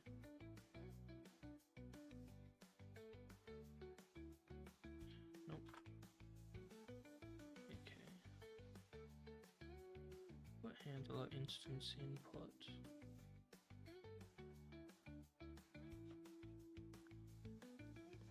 Why does that one not work?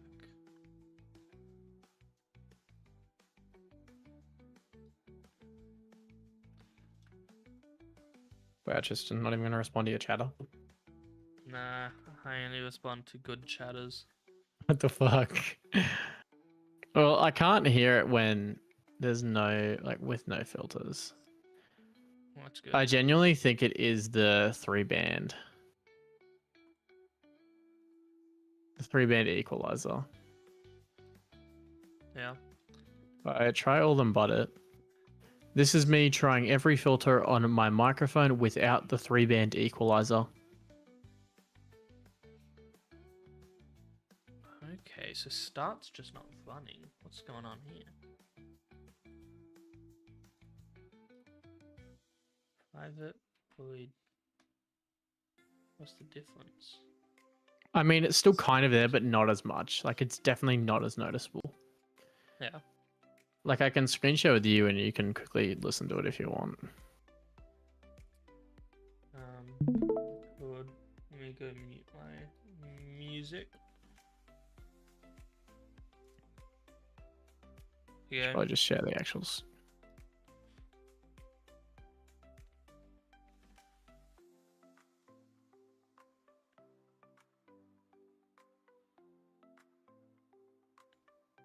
Could you hear that?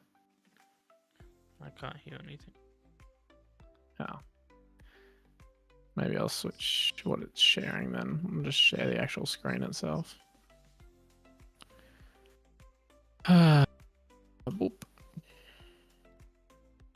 This this is me trying every filter on my microphone without the 3-band equalizer. Did you hear that one? Yeah. Like it's I personally myself can't hear it as much anymore. I can't. Yeah, I reckon it's the 3-band equalizer. So Probably. this is noise suppression and 3-band equalizer. Because this one is the noise suppression and the 3-band equalizer. This is noise suppression and 3-band equalizer. And I can somewhat hear it in that. There we go. So I might just remove the 3-band equalizer. Okay, let's see if this works. So we hold right click. Nothing. Did anything happen? No. Okay. That's a lot of coding for nothing to happen. Brother. Yep. This Alright, is I'm gonna mute my mic and I'm gonna get some of this audio recording done. okay.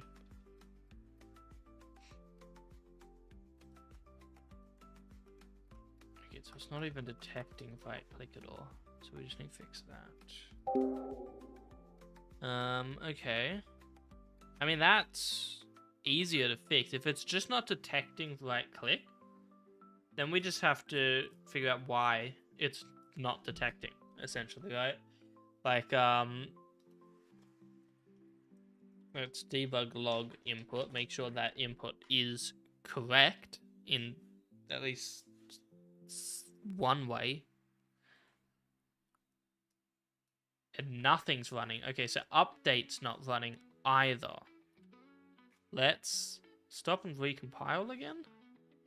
I don't know why that's... I began falling down a hole, I destroyed some walls and pogoed on some spikes to make it to my first of 4.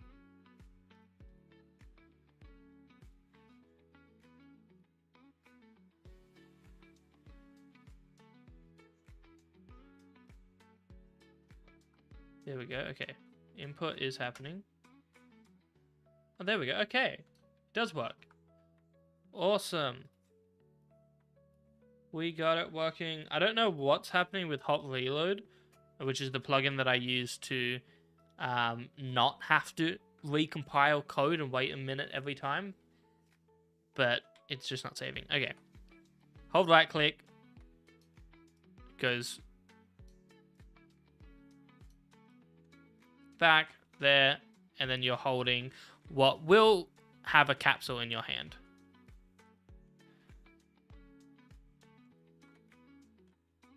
I wonder if we make the player model not cast shadow, because it's kind of getting in the way of the arm a lot. There we go. Now we can see a bit more. I mean, it works. I think the holding animation when you go to like while you're aiming, I think is fine. When you kind of reach back and aim, I think that could be... Maybe we make it faster, to be honest. Swing back. Swing forward.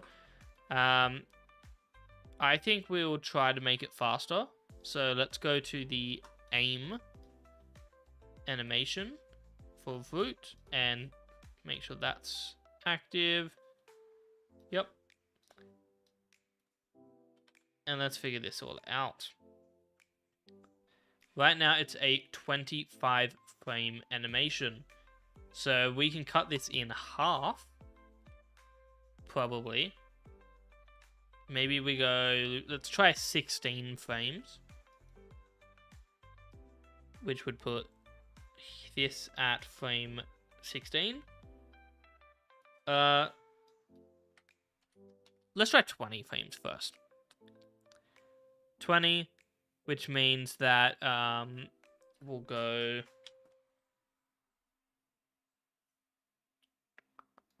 maybe 18. I'm just trying to think what's divisible by 3, because it'll be easier to make all of the other keys pretty much at the same position. So now we can make these go to 6. No, this one goes to 6. This one then will go to 12 there.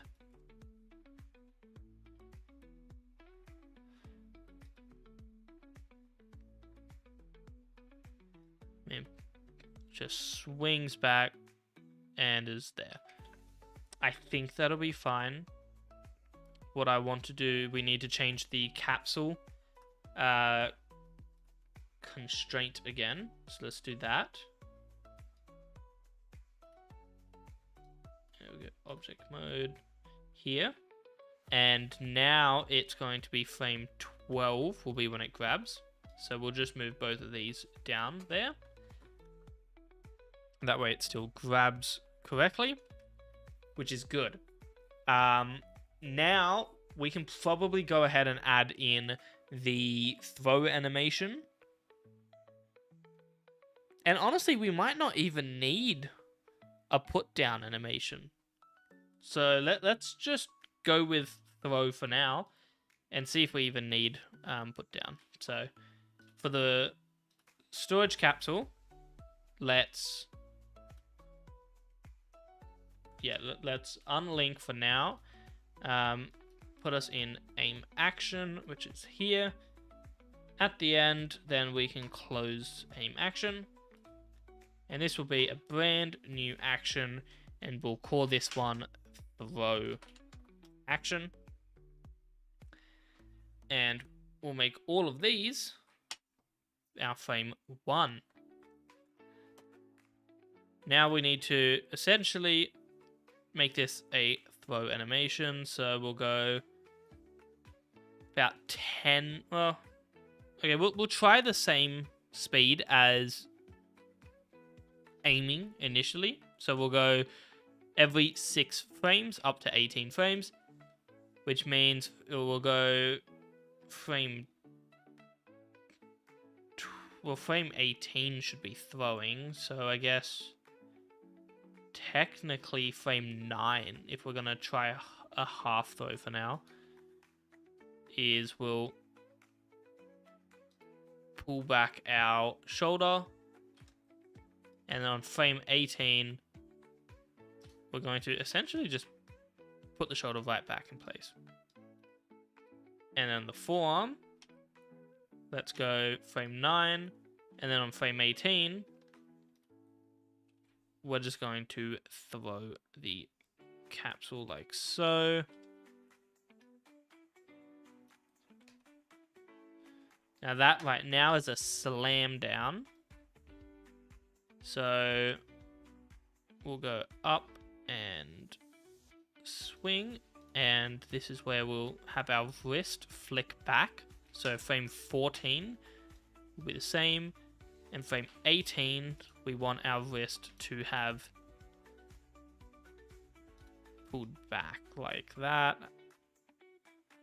Or no, the other way around, sorry. Copy this for frame 15. Frame 18, make it go forward like that.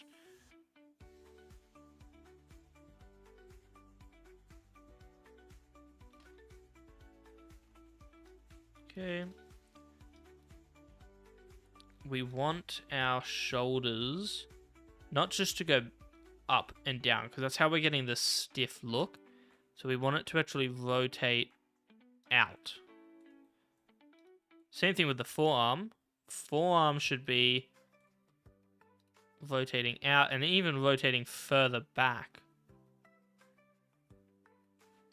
Oh, out there. And even we can try holding frame 9 for another frame. Pulls back and then launches it.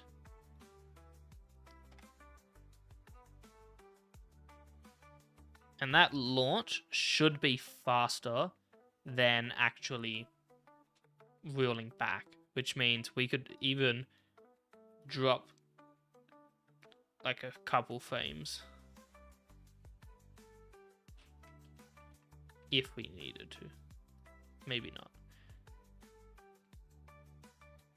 Pulls back and throws. Now we need a follow through, right? The follow through is very important.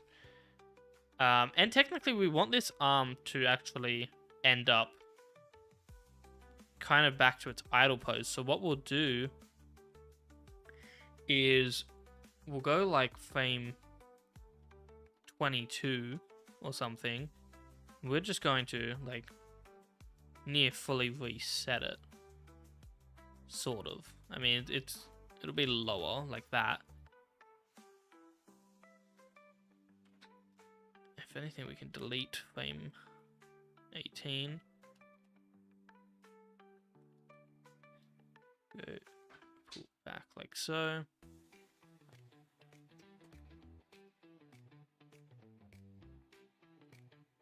That's too far out. Okay, frame 18. Let's back to the timeline. Let's actually extend our animation to frame 22.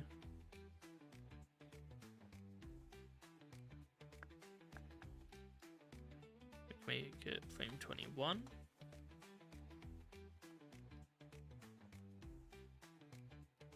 I think that'll be good.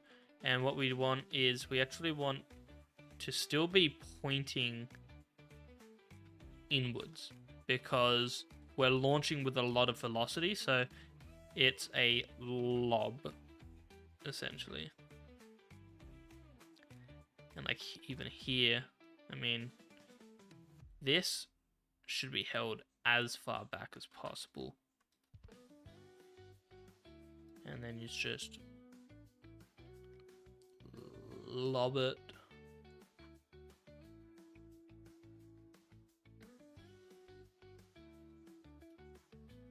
Like so.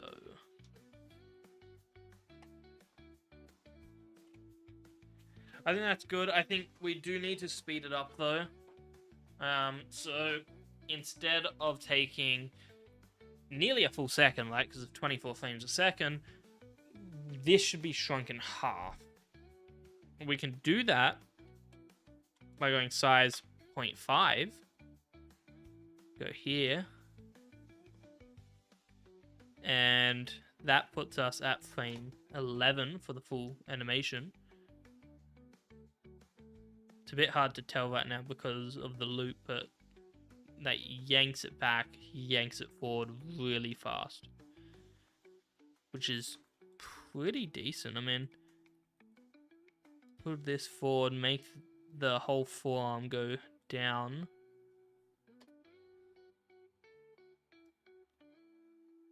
Up. And pretty much just lob it. Like that. Okay. And... oh, I don't think we... sorry, hold up. Let's unscale that. Select every bone. We're scaling every bone by 0.5. And let's put that back to 0. And then go frame 11. So now, lob. Yeah, I think that's good. I mean, it should be a quick snap throw, so that's good. As far as when we let go then, it'll be essentially frame 9 will be when we let go. So we'll go storage capsule. And we'll do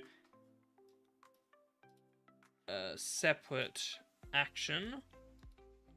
So this one here was storage capsule. Well, let's go capsule aim action. This one will be capsule throw action. And we go to our constraints. And we basically just say at frame 9,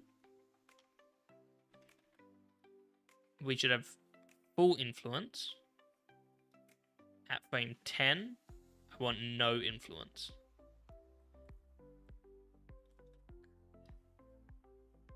There.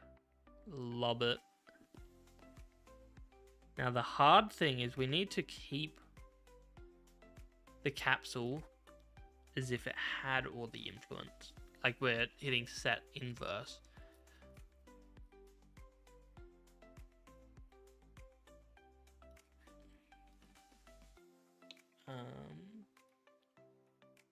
How do we do that?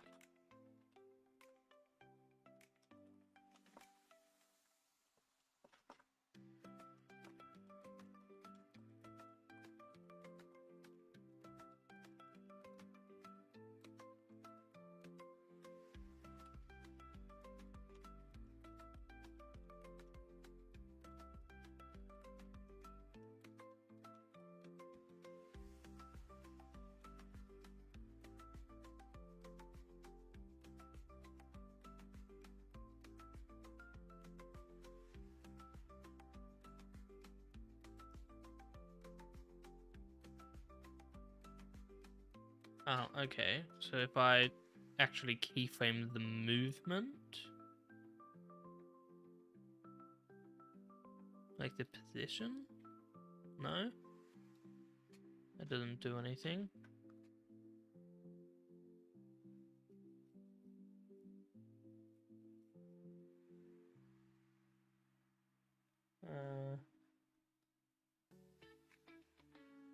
Because with no influence, it'll be here. Okay, so that only works if we're actually changing the transform. As a child of, it's not working. So we need to fix that then. Let's go.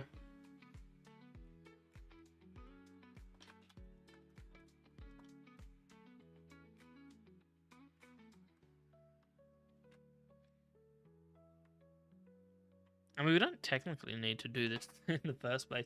Like, now that I'm thinking about it, I mean, we know Flame 9, we're going to throw it. Doesn't matter what it does in Blender, because we're not using a capsule anyways, right? We're not exporting the capsule as part of the animation.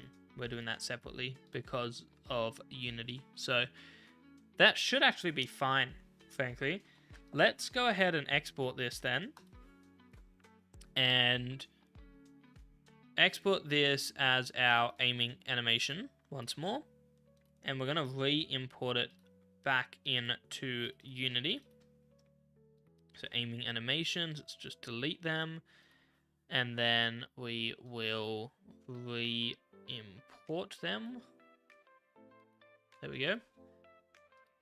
And let's check the animator. That should still be connected, which it is. We'll rename these again. So aim anim, aiming idle anim, and throw anim. And only the idle will be looping, like so.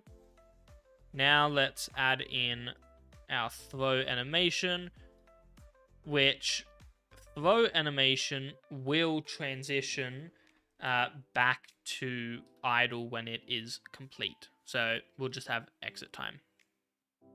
And that'll be all that is. Then back in, ignore that, back in our editor, this is where we need to actually check for some stuff. When we throw, because we don't need to get the arsenal and get like every little thing in our animation handler. So what we can do instead is probably just if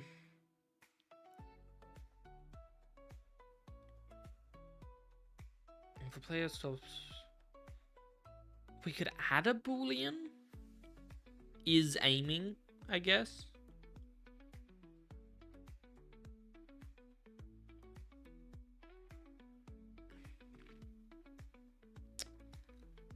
The hard thing is after we only need to do it on the first frame, right? After the first frame, no longer needed. So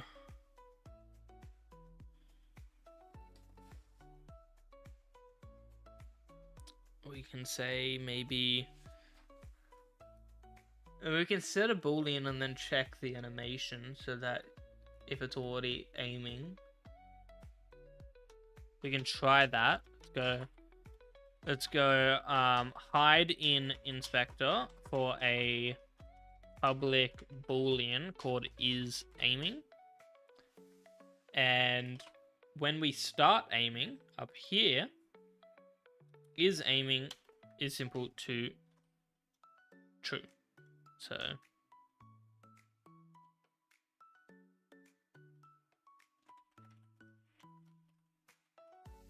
equals true. And then we'll just, let's say, and start aiming. And when you release, stop aiming. And if we throw, oh, that's the other thing, right? Now, if it's like, if throw, is there a trigger variable type? That would be nice. I don't think so. No. That would be awesome. They have that in the actual animator, but not in C#. Because do we really want to have an is aiming, then is throwing, and is, you know? We really don't have any need for that.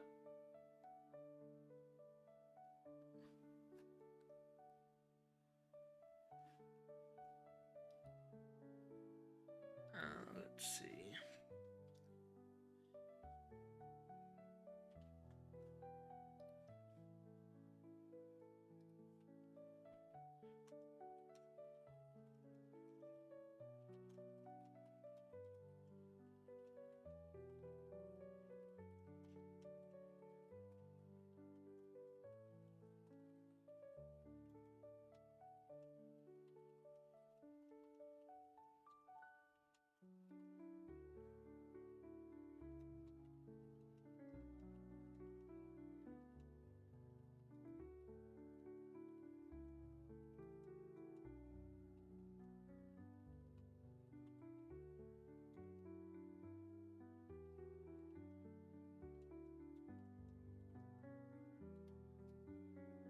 I think this is where we do the enum state, so to be honest.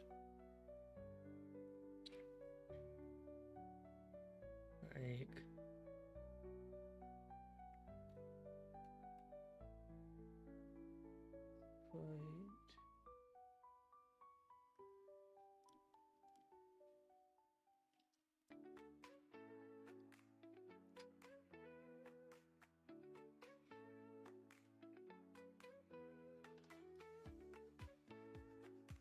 if you're aiming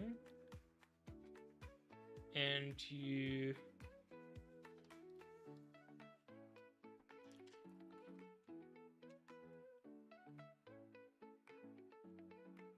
you'd say like still aiming,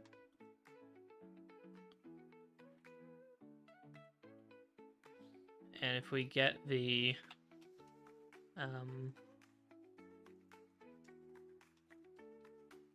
Arsenal manager,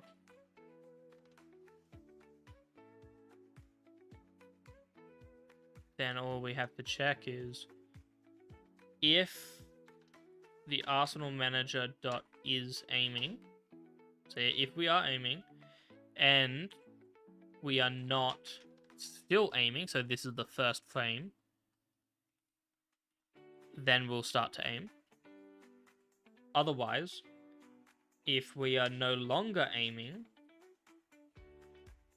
dot is aiming, and we are currently the animation is on aiming,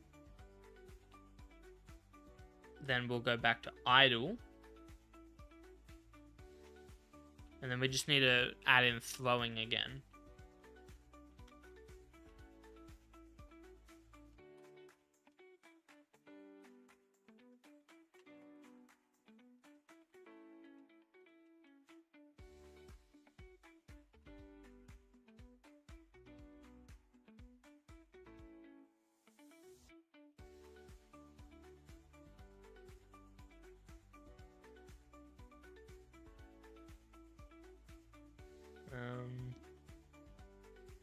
Let's see. Because yeah, I feel like this isn't. I just feel like this isn't clean, right? Having still aiming, is aiming, and then doing that for is thrown or has thrown, still throwing or something, and then doing that for sprinting, for jumping, for everything else. Okay, so yeah. So we can do an enum. I think an enum's gonna be better. If we just do like a public enum, call it action state, essentially, and actions will have nothing, aiming, throwing, and we'll keep just for that for now. Then we'll get the animation states, which will be as simple as a private action state, and get the action state. Then the Arsenal manager, we can connect, I think, the animation. Yeah, we can connect the animation handler to that. So let's do that here also. Player and variables, I guess, will work. Utilize field. Make it a private animation handler. Call it, yeah, we'll just say animation handler, that's fine. Then we'll say animation handler dot, did I make it public? I made it private. Goes hide in inspector, public action state. Yeah. Action state, it's equal to an action state dot aiming.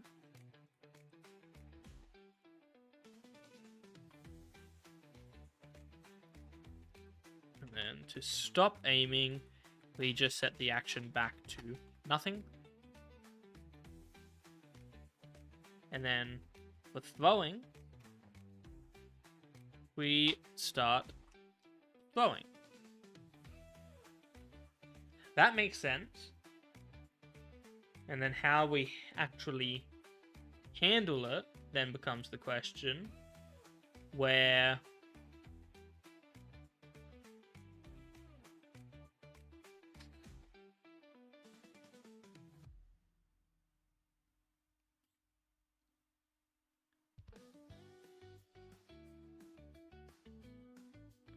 I think what we can do, just trying to think, we could do a switch statement. Right, switch statement for our action state, where we have aiming, action state aiming. We will have the throwing, state dot throwing. And we probably don't need a handle going back to idle. Oh, no, I think we will actually, to be honest. Okay.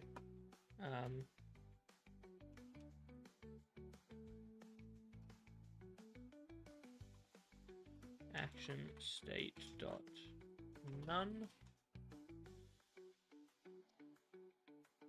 And then we can just add our crossfades into that. So let's do that. Aiming, throwing, and idle.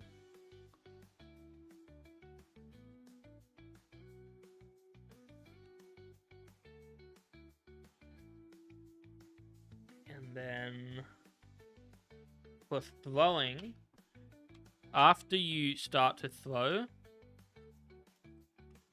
no, if we set throwing, if we change the action state back to idle, right after playing the animation, or right after starting to play the animation, then it'll go straight to idle right after, which we don't want.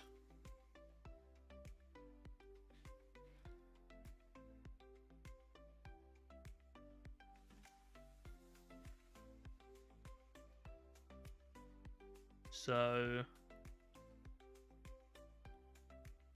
I think this will be, I mean, okay. We start to aim here, but aiming needs to go back, like it needs to transition. That's the issue, so we can't keep setting it.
This really would be easy if we had a trigger state.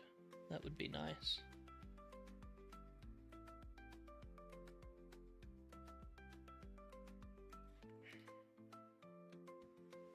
Doesn't look like we're gonna get anything. Our other option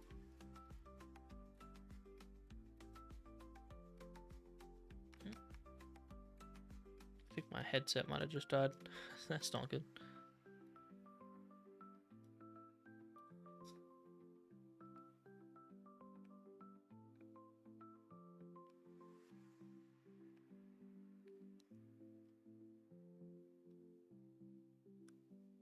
Yep, okay. My headset's dead. That's great. No music for me then.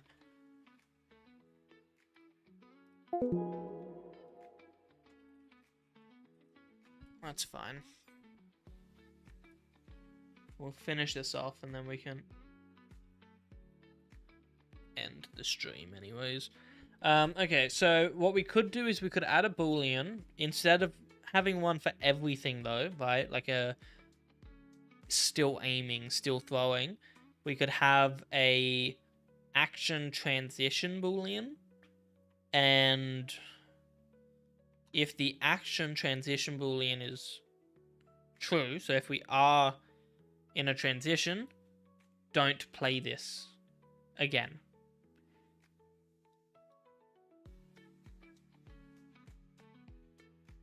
And the state stays as aiming. I think that'll work. Okay, let's try that. We make a private boolean called action transitioning. Or let's say action holding. I think that might be a little bit more apt of a description. And we simply just go if action is holding, or if it's not holding, then we're going to run our crossfade, and we're going to set action holding to true, right? If our action state is none, then we can pretty much do the exact same thing. We'll set action holding to false. Here, if action holding,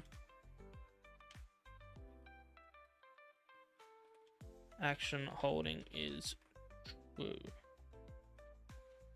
I'm not sure how well this will even work in the first place, but this should theoretically work in part. I think this is going to break a lot of our other animations, but that's fine as long as we get the general thing. Yeah, see, sprinting no longer has an animation, but holding right click, object reference not set,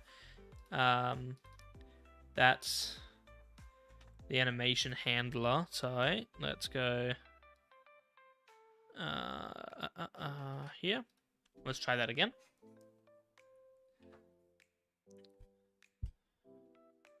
Okay. So we hold right click and nothing. Let's see if scene view can show if we're doing any animation. We are, just something very strange. The arms are just flying up. That is not the animation that we should have.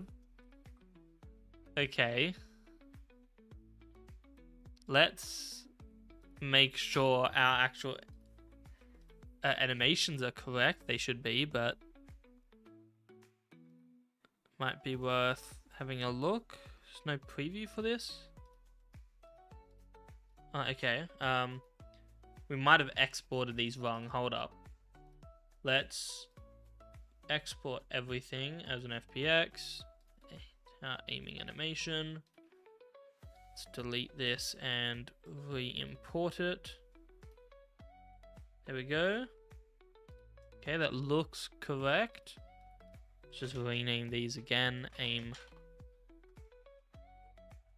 Nim. Aim idle. Row. Nim. Okay. Let's see if this works then. Yeah. Oh, we need to actually make it loopable. Hold up. Aim idle. Come on. There we go. Aim idle. Make it loopable. Okay. So now, if we hold right click, it should work. I don't think throwing's gonna work. Aiming does work, so that's good. And yep, throwing's not gonna work. In fact, yeah, no, throwing is very broken. That's fine, but aiming does work.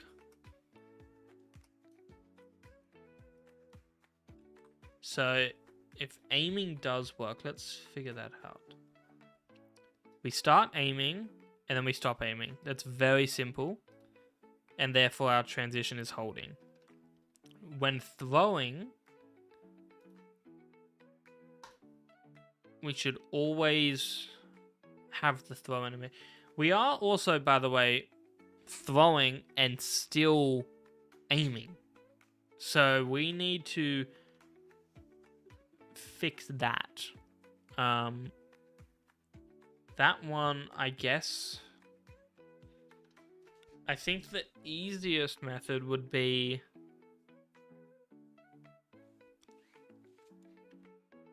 when you throw,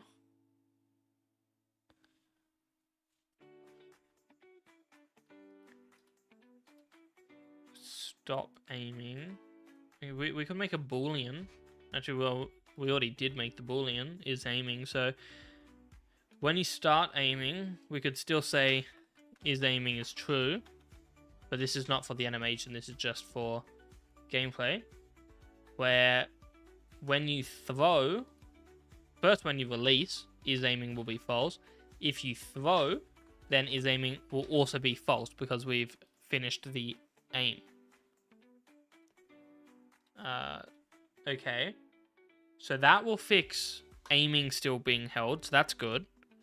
Now, when we left click, it will throw, which will then set action holding to true, which means it's not going to go back to idle. And then, I mean, we'd have to set the action holding to false after a set amount of time.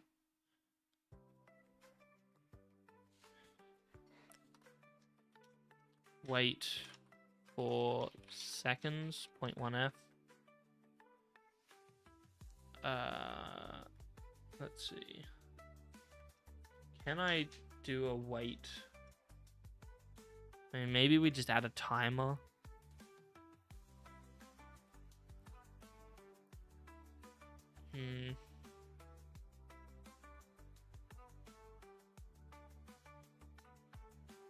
Well, we could do that for now. There's too much stuff that I'm adding for now, but if I just said wait timer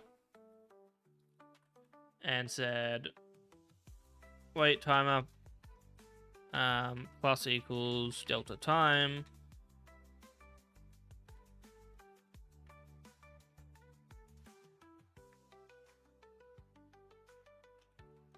during action holding, we do that, and if wait timer is greater than 0.1 seconds, action holding is false. It's not the cleanest solution, I will grant you that, but maybe it will work. We hold right click, let go, that still works fine. Now, throw does not work. And we have a warning. Okay. Why is that happening? Okay. It's because the action state is not ever reset to none.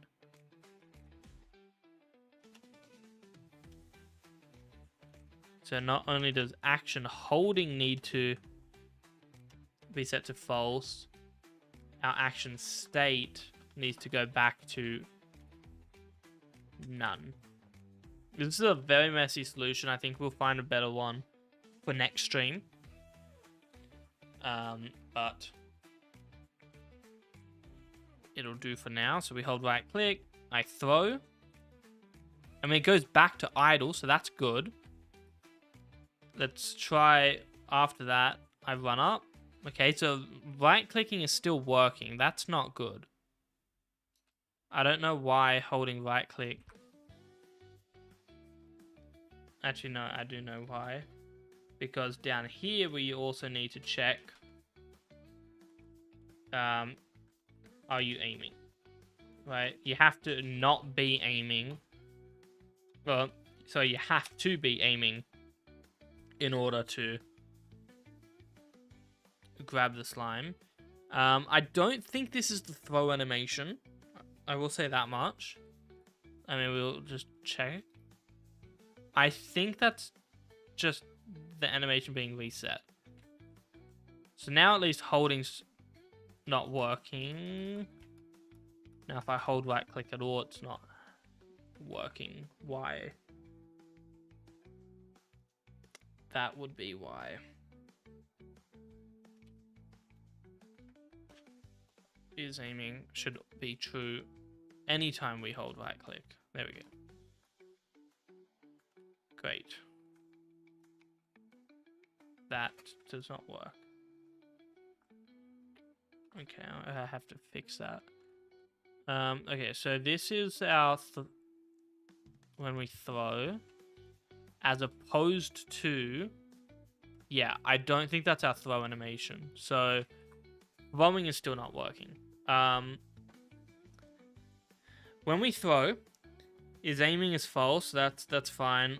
The action state becomes throwing. So we should crossfade to throw. Let's see our animator. And this is probably why. Let's go like that. Now it should be called throw. I think that's why we're getting our warnings in the console. So this should hopefully work. Let's see. Why did our sky just go black?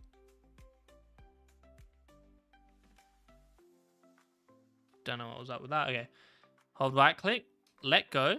That's fine. Hold right click and throw. That does not look like it threw.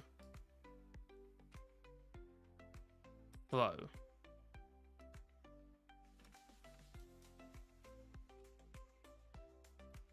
No. It's still not playing. It's just immediately going to idle. So let's have a look why.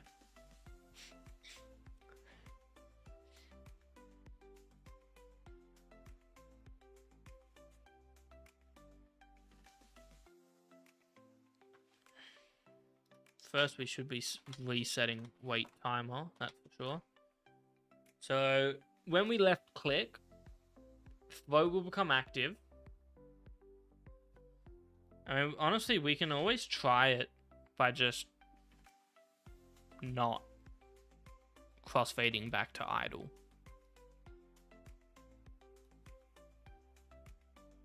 This will give us probably one chance. Actually, I think I know why it's... Yeah, okay. Let's say action holding is false. No,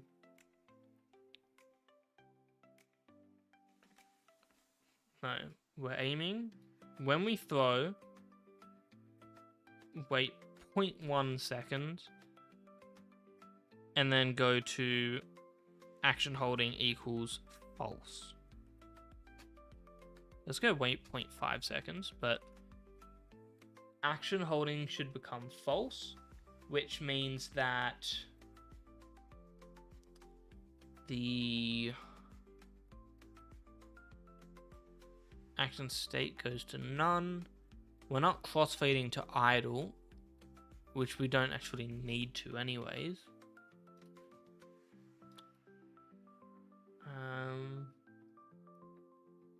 Now that we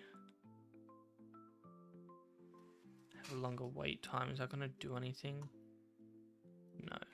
Well, it's not even transitioning here. So what I would say the issue here is action holding is already true because we're aiming. So when we click throw, we technically also need to set action holding. Like if this was a public boolean, this is all going to be so messy and we're going to have to redo all of this. But if the animation handler action holding became false, just as we throw, that works. And then we go there. That's a throw. Now the arms are a bit weird, like it's throwing mostly out of camera, which is a bit interesting. Let's just check Blender for a second then. Throwing. That should be fine. Is this accurate to aiming? I think it is. That's fine.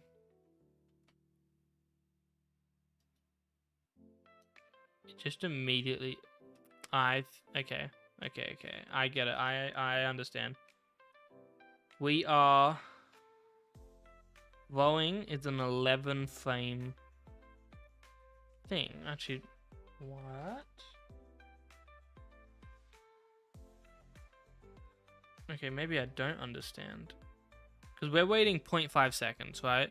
So if we change this to wait 1 whole second and hit play, I mean, this should make the throw animation look better, right? We got so many bugs now. Okay. We go to aim. Yep. And then we throw. No, the animation is just broken. Why is the animation broken?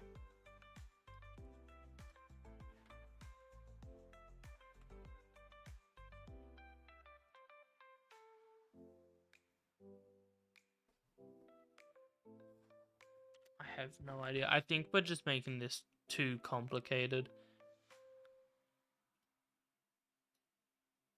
This might be one for me to sleep on, to be honest. It's already 11 o'clock anyways. Well, we have aiming throwing, and our aim idle animations done, which means that the next stream, which almost certainly should be tomorrow, will have pretty much just finishing off the animations. Our animations are pretty much all done, mind you. The only one that we don't have is holding out the capsule, so to pick up the slime, which will be 2 separate animations. It'll be holding out, that honestly that might be 2 animations in of itself, and then another animation for as you pick up your slime and essentially put the capsule back in your backpack. Additionally, we will add the capsule into the game. That will be pretty simple. I mean, we'll have to add some animation handling where essentially when you go to aim, it will wait however long, right? We go to our dope sheet, to our aim action here,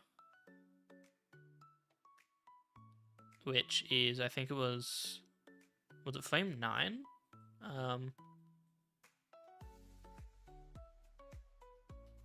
Let's go capsule aim.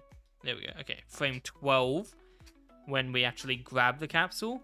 So we'll count 12 frames, and then we will create a capsule prefab, or instantiate a capsule prefab, put it on the arm bone plus an offset to pretty much match exactly where it is right now, and then as a child of the arm, it will go out, follow it, and when we throw, it'll do the same thing. We'll wait, I think that one's like 9 frames, and then as we throw the capsule, we let go, and then I just add force, maybe with a rigid body or something.